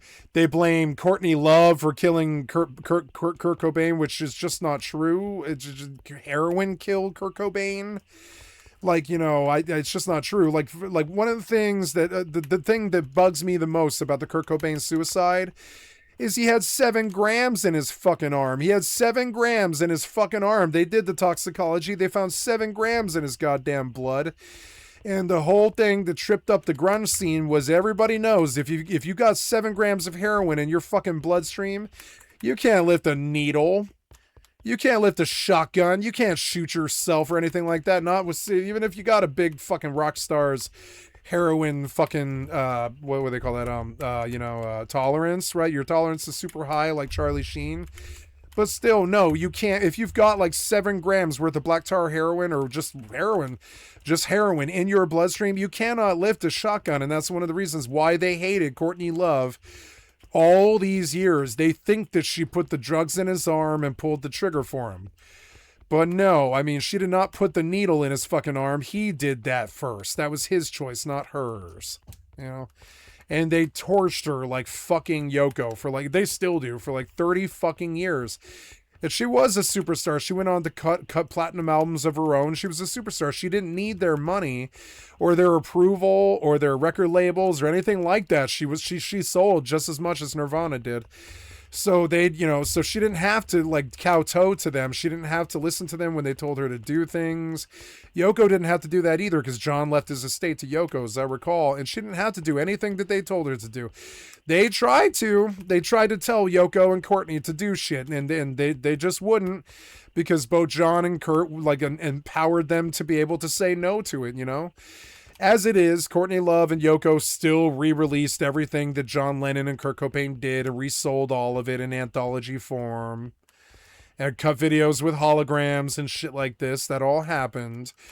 But remember, the industry, you know, needs its money too. If the music is to be made, then everybody involved needs to be paid. It's actually an industry.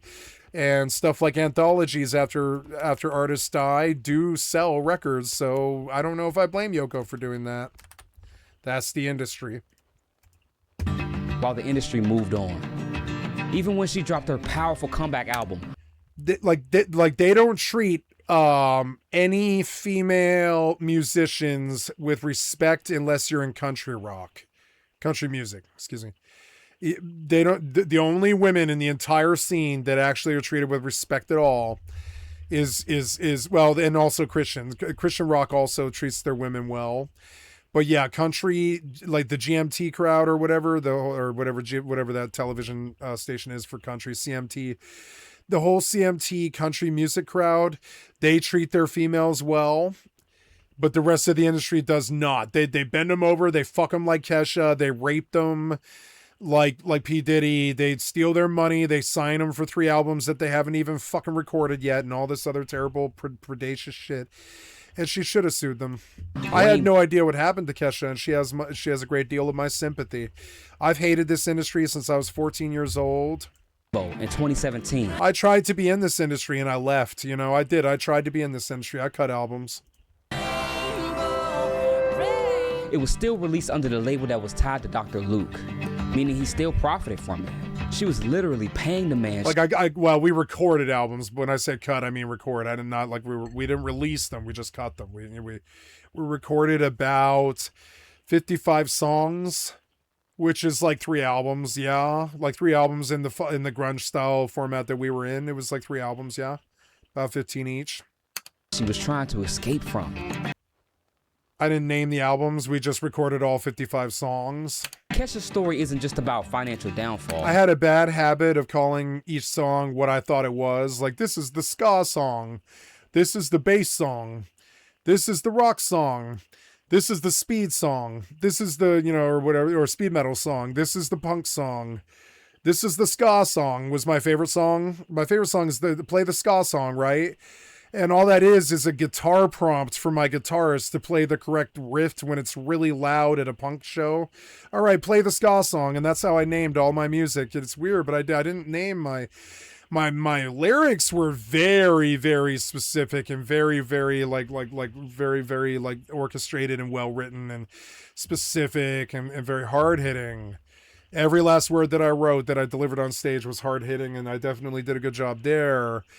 But the guitar music and the grunge and the rock that we were performing was sort of formulaic, kind of like Social Distortion. And it came across sort of like Social Distortion, which people were tired of at that time. They had sort of outgrown Elliot from Social Distortion, and Elliot was a huge fucking influence on me, and I wanted to be Social Distortion. So did my guitarist. So we thought, well, if we just kept cutting tracks, eventually something's got to give. But no, after 8 years, our bassist and guitarist, as our bassist and drummer, were just too engaged in other bands that we really loved and didn't want to take their bassist and drummer from. So we just bowed out. We were like, Jesus fucking Christ, like there was no chance here. There was no chance here.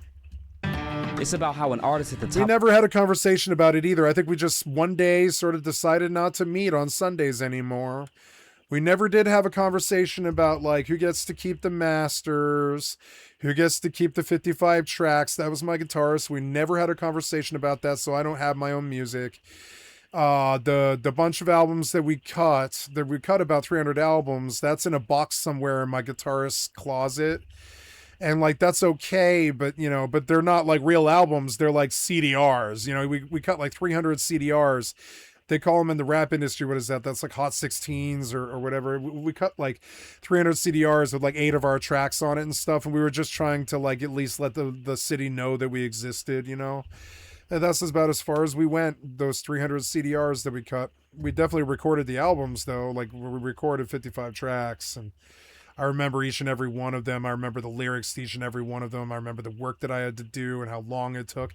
And then we realized that, yeah, if you want to do this your whole fucking life, you have to sell out to these crazy, crappy industries that destroy music.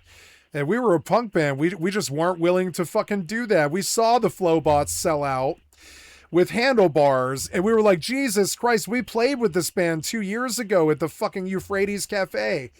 And the Flowbots sold out on MTV for this song called Handlebars. They're a Denver punk band. They were like as good or better than us anyways, because they had like a horn section. They were actually really fucking good. They were like genuinely like good musicians just like us. And everybody loved this hit. It had 80 million views and stuff. People loved this song. It was an earworm. I could ride my bike with no handlebars. They cut it in Denver. There's the Denver skyline. There's the Denver Rocky Mountains. There's the Denver punk scene. We were in it. You know, I'm not in this video, but I wanted to be. And when I saw that the Flowbots, a punk band from Denver that we had literally played with, could become 80 million views like big, I was like, I don't think I could be a punk band that sells out like this. And there's messages in this song that I fucking hate, where he's trying to lampoon nuts who have their fingers on the nuclear triggers and stuff. So he's like, I can end the world in a holocaust, in a holocaust, in a holocaust. And that's how the song ends. I can end the world in a holocaust, because he's like an anarchist trying to make fun of the pieces of shit who keep their fingers on their fingers on the fucking nuclear trigger all the fucking time. And like but if you listen to the song, at the end of the song, he kind of sounds like Hitler threatening the rest of the world that he's going to drop nuclear bombs on Jews, kind of. It's insane. It comes across as this like crazy hate march at the end of the song. For some reason, he's like, I can end the world in a holocaust, in a holocaust. And that is a musician being very clever and trying to make tongue-in-cheek comments about, about how shitty the world is. But if you take it out of context, it kind of plays like a Nazi death march. The end of the song plays like a Nazi death march, and I can't listen to this song ever again. I like the song, but I can't ever listen to it because I think he kind of fucked up the end of the song. I'm sure the guy himself probably regrets those lyrics because they come across as kind of hateful. They're like, I will end the world in a Holocaust, Now he's trying to take stab at corpos that end the world in Holocaust like Donald Trump and stuff, but he should have just cussed them out. Instead, he was impersonating them, so it just comes across as a pride song for fucking genocidal maniacs. That's how I felt about the song. I was like, I love this song for the first 85% of it, but the last 15% of it sounds like a Nazi Hitler death march. That's weird for a Denver punk band, because I was in a Denver punk band. That's not what I want my scene to sound like. So I had kind of a big issue with this band recording this song, kind of. I'm sure they did too. Like, it sold them out right quick. But then they had they were one-hit wonder. They couldn't produce any other albums that were that good, and that's kind of crazy. It's like, man, like your Earworm, man, it also put a bunch of pressure on Denver punk bands to suddenly become famous, like the Flowbots. So I kind of went poppy. My main influences were MXPX, Green Day, Blink-182, Unwritten Law, crappy ass pop punk. We went pop punk the first 3 years of our thing before we went grunge. Then we went progressive for the last 2 years and stuff. And we went through a terrible Radiohead phase. Yeah, Kitty, I'm going to feed you. Don't worry. I'm going to go feed you right now. Get off me. Don't get on my ribs. Thank you. Oh. She wants to jump on my ribs because she's hungry. I know she does. Oh. Ouch. As long as possible once you start really putting things together. Why do you the always tools put are me on the already wrong pretty darn video? powerful, and even at a base. So go back to this one. You're so annoying. Top of the charts can be creatively and financially imprisoned by bad contracts and legal entanglements. And here's the real kicker. TikTok was once the most downloaded digital single in history. It made tens of millions, but the person who sang it barely saw any of it. Before the memes, Bow Wow was a superstar. He was discovered by Snoop Dogg at the age of 6 and later signed by Jermaine Dupri. By the time he was 13, he already dropped his debut album, Beware the Dog. It went triple platinum. He was the few child rappers who actually transitioned into mainstream fame. He starred in movies like Mike, Roll Bounce, The Lottery Ticket, had endorsement deals. He was all over 106 & Park and even hosted it for a while. Bow Wow wasn't just an artist, he was a brand. But somewhere between the glow up and the grown up phase, the money started to vanish. Despite being a household name for nearly a decade, Bow Wow started making headlines for all the wrong reasons. In 2017, he posted a photo on Instagram implying that he was flying on a private jet. A fan quickly exposed them, because see, they were on the same commercial flight, and the internet exploded. I got caught. Yeah. As simple as that. I was fake flexing. I got caught. No, I was not a coach. I was on a Delta flight in first class. Can't explain it enough.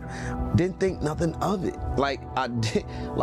Saw the picture. I said, I'm about to post this because I don't want people to know how I'm moving. Right. And I posted it just to try to derail people. Like, I post stuff all the time and people are like, you there? No, I ain't there. I'm at the house on the couch. Right. I just wanted to post it. Get out my phone.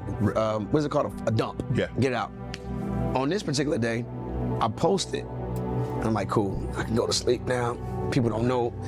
They think I'm on this and I'm not on here. I'm throwing everybody off. Somebody actually followed you. Somebody's on the plane. What we say about them phones? Got me, posted it, and I just had to own up to it. Like, y'all got me. Okay. You know how many rappers lie? Right. Y'all caught me one time. Right. I will never do this again. Right. It's over. The Bow Wow Challenge was born. People posted fake flexes, mocking celebrity culture. But it wasn't just funny, it was revealing. Bow Wow had allegedly been leasing most of his luxury cars, was sued multiple times for unpaid show fees, and owed thousands in back taxes.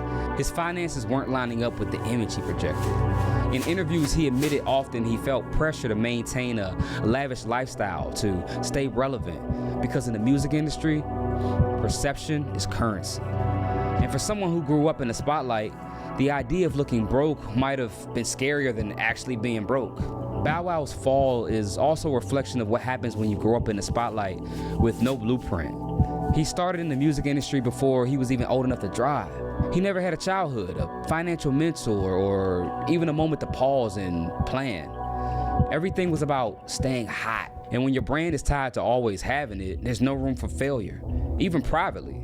It's why so many child stars end up in similar cycles. Too much fame, too soon, and no safety net when the lights fade. When Sean Kingston dropped Beautiful Girls in 2007, he was only 17 years old. That song catapulted him into global fame. It was infectious, catchy, and stayed on the Billboard charts for weeks. He followed it up with Fire Burning and collabs with Justin Bieber and Nicki Minaj. For a minute, Kingston was that guy, a pop reggae crossover star with international reach. He was living the dream, touring, buying mansions, flexing, luxury jewelry, even showing off his cars on MTV Cribs. But behind the scenes, it was a financial house of cards. Fast forward to 2024, his Florida mansion was raided by a SWAT team. Court documents revealed that he and his mother were allegedly involved in a series of fraudulent purchases. Unpaid jewelry, exotic cars, tech gear, and even a $150,000 TV. It wasn't just one missed payment. It was a systemic fraud. They allegedly used fake wire transfers to convince companies they had money, had luxury items shipped, and then ghosted on the invoices. It was the luxury version of Dine and Dash. He was arrested in California and extradited, and his mom was arrested in Florida. And while his attorney claims it's all a misunderstanding, the receipts say otherwise. Sean Kingston went from summer anthem king to headline news, and not in the way you want. The Sean Kingston situation is so bizarre because he didn't just fall off, he leaned into it. He leaned into the chaos. Reports say that he literally was running a fake lifestyle empire, promising performances, ordering luxury items that he never intended to pay for, and started using his fame as currency. One lawsuit claims that he used Justin Bieber's name to secure equipment. It's the ultimate example of how celebrity can be weaponized, not for success, but for survival. MC Hammer was at the top of the world at one time. You Can't Touch This was a cultural phenomenon. Can't touch this. He sold more than 30 million records. So I'm sorry, I've got to step away. I'm going to stay up late tonight, but I've got to step away to take some pain medication. I'll be right back.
I hate the cruelty of our healthcare system. I have cracked ribs and an old injury of cracked ribs as well. It's not just like one injury, it's like two. And they won't even give me, they'll give me aspirin. That's all they'll give me is aspirin. I really could have used like 4 to 8 oxys. I don't want more than like 8 of them. Give me a bottle with 8 oxys. That would be enough. It would have been nice. It would have been about 4 a day for... or whatever, no, yeah, give me 12. I want 12 oxys. I want 4 a day for 3 days so my body can relax and I can begin to heal. Instead, I have to make do with fucking aspirin and Tylenol because our piece of shit cocksucker fucking failure ass, fucking healthcare system, just like the video game industry, just like the music industry, it's just like these industries, they're not good for us. You don't want to sell me oxys? Sell me some oxys for the one time every 5 years that I end up in a hospital. Come on, man. And had brand deals, cartoon shows. Don't you guys do big pharma? You don't want to sell me some oxys? Doesn't that cost money or whatever? I don't know. You don't want to give me some oxys for my pain? Come on, man. I know you don't because of the fucking heroin crisis, but like, they took x-rays. They can see that my ribs are cracked and it's an old injury. They offered to apply ketamine directly to my ribs and give me a fucking lidocaine patch and shit. And then they're like, all right, we're going to write you a prescription for 4 Tylenol. And I'm like, oh, well, thanks. Fuck you, asshole. And stadium tours. And it's cruel. I sat there in the fucking, like, in the fucking, like, the emergency room with my mother. And I was like, I can't stand this cruelty. It's not like I want to go score some bender drugs and go on some bender for 15 days or some shit. I want 8 pills for the next 2 days because it's going to be so hard to get through these 2 days. I know it is. I spent the last 2 days drunk. I don't have that anymore. I don't have any more alcohol. I don't know if I can do this sober. It hurts so bad. At his peak, Hammer was worth over $30 million. But he didn't just spend. He burned through the money. He bought a $12 million mansion in California. He kept a staff of over 200 people on his payroll, bodyguards, entourage, chefs, and even someone to take care of the horses. He had... Fucking dumb. Why would you waste your money like this? So dumb. Fucking bougie shit. That shit needs to end. Fuck bougie shit. Fucking stupid bougie shit. Had horses. He was the rap is the music of the inner city ghetto. I don't want it that way. It just is. It is. It's like the reality of it. It is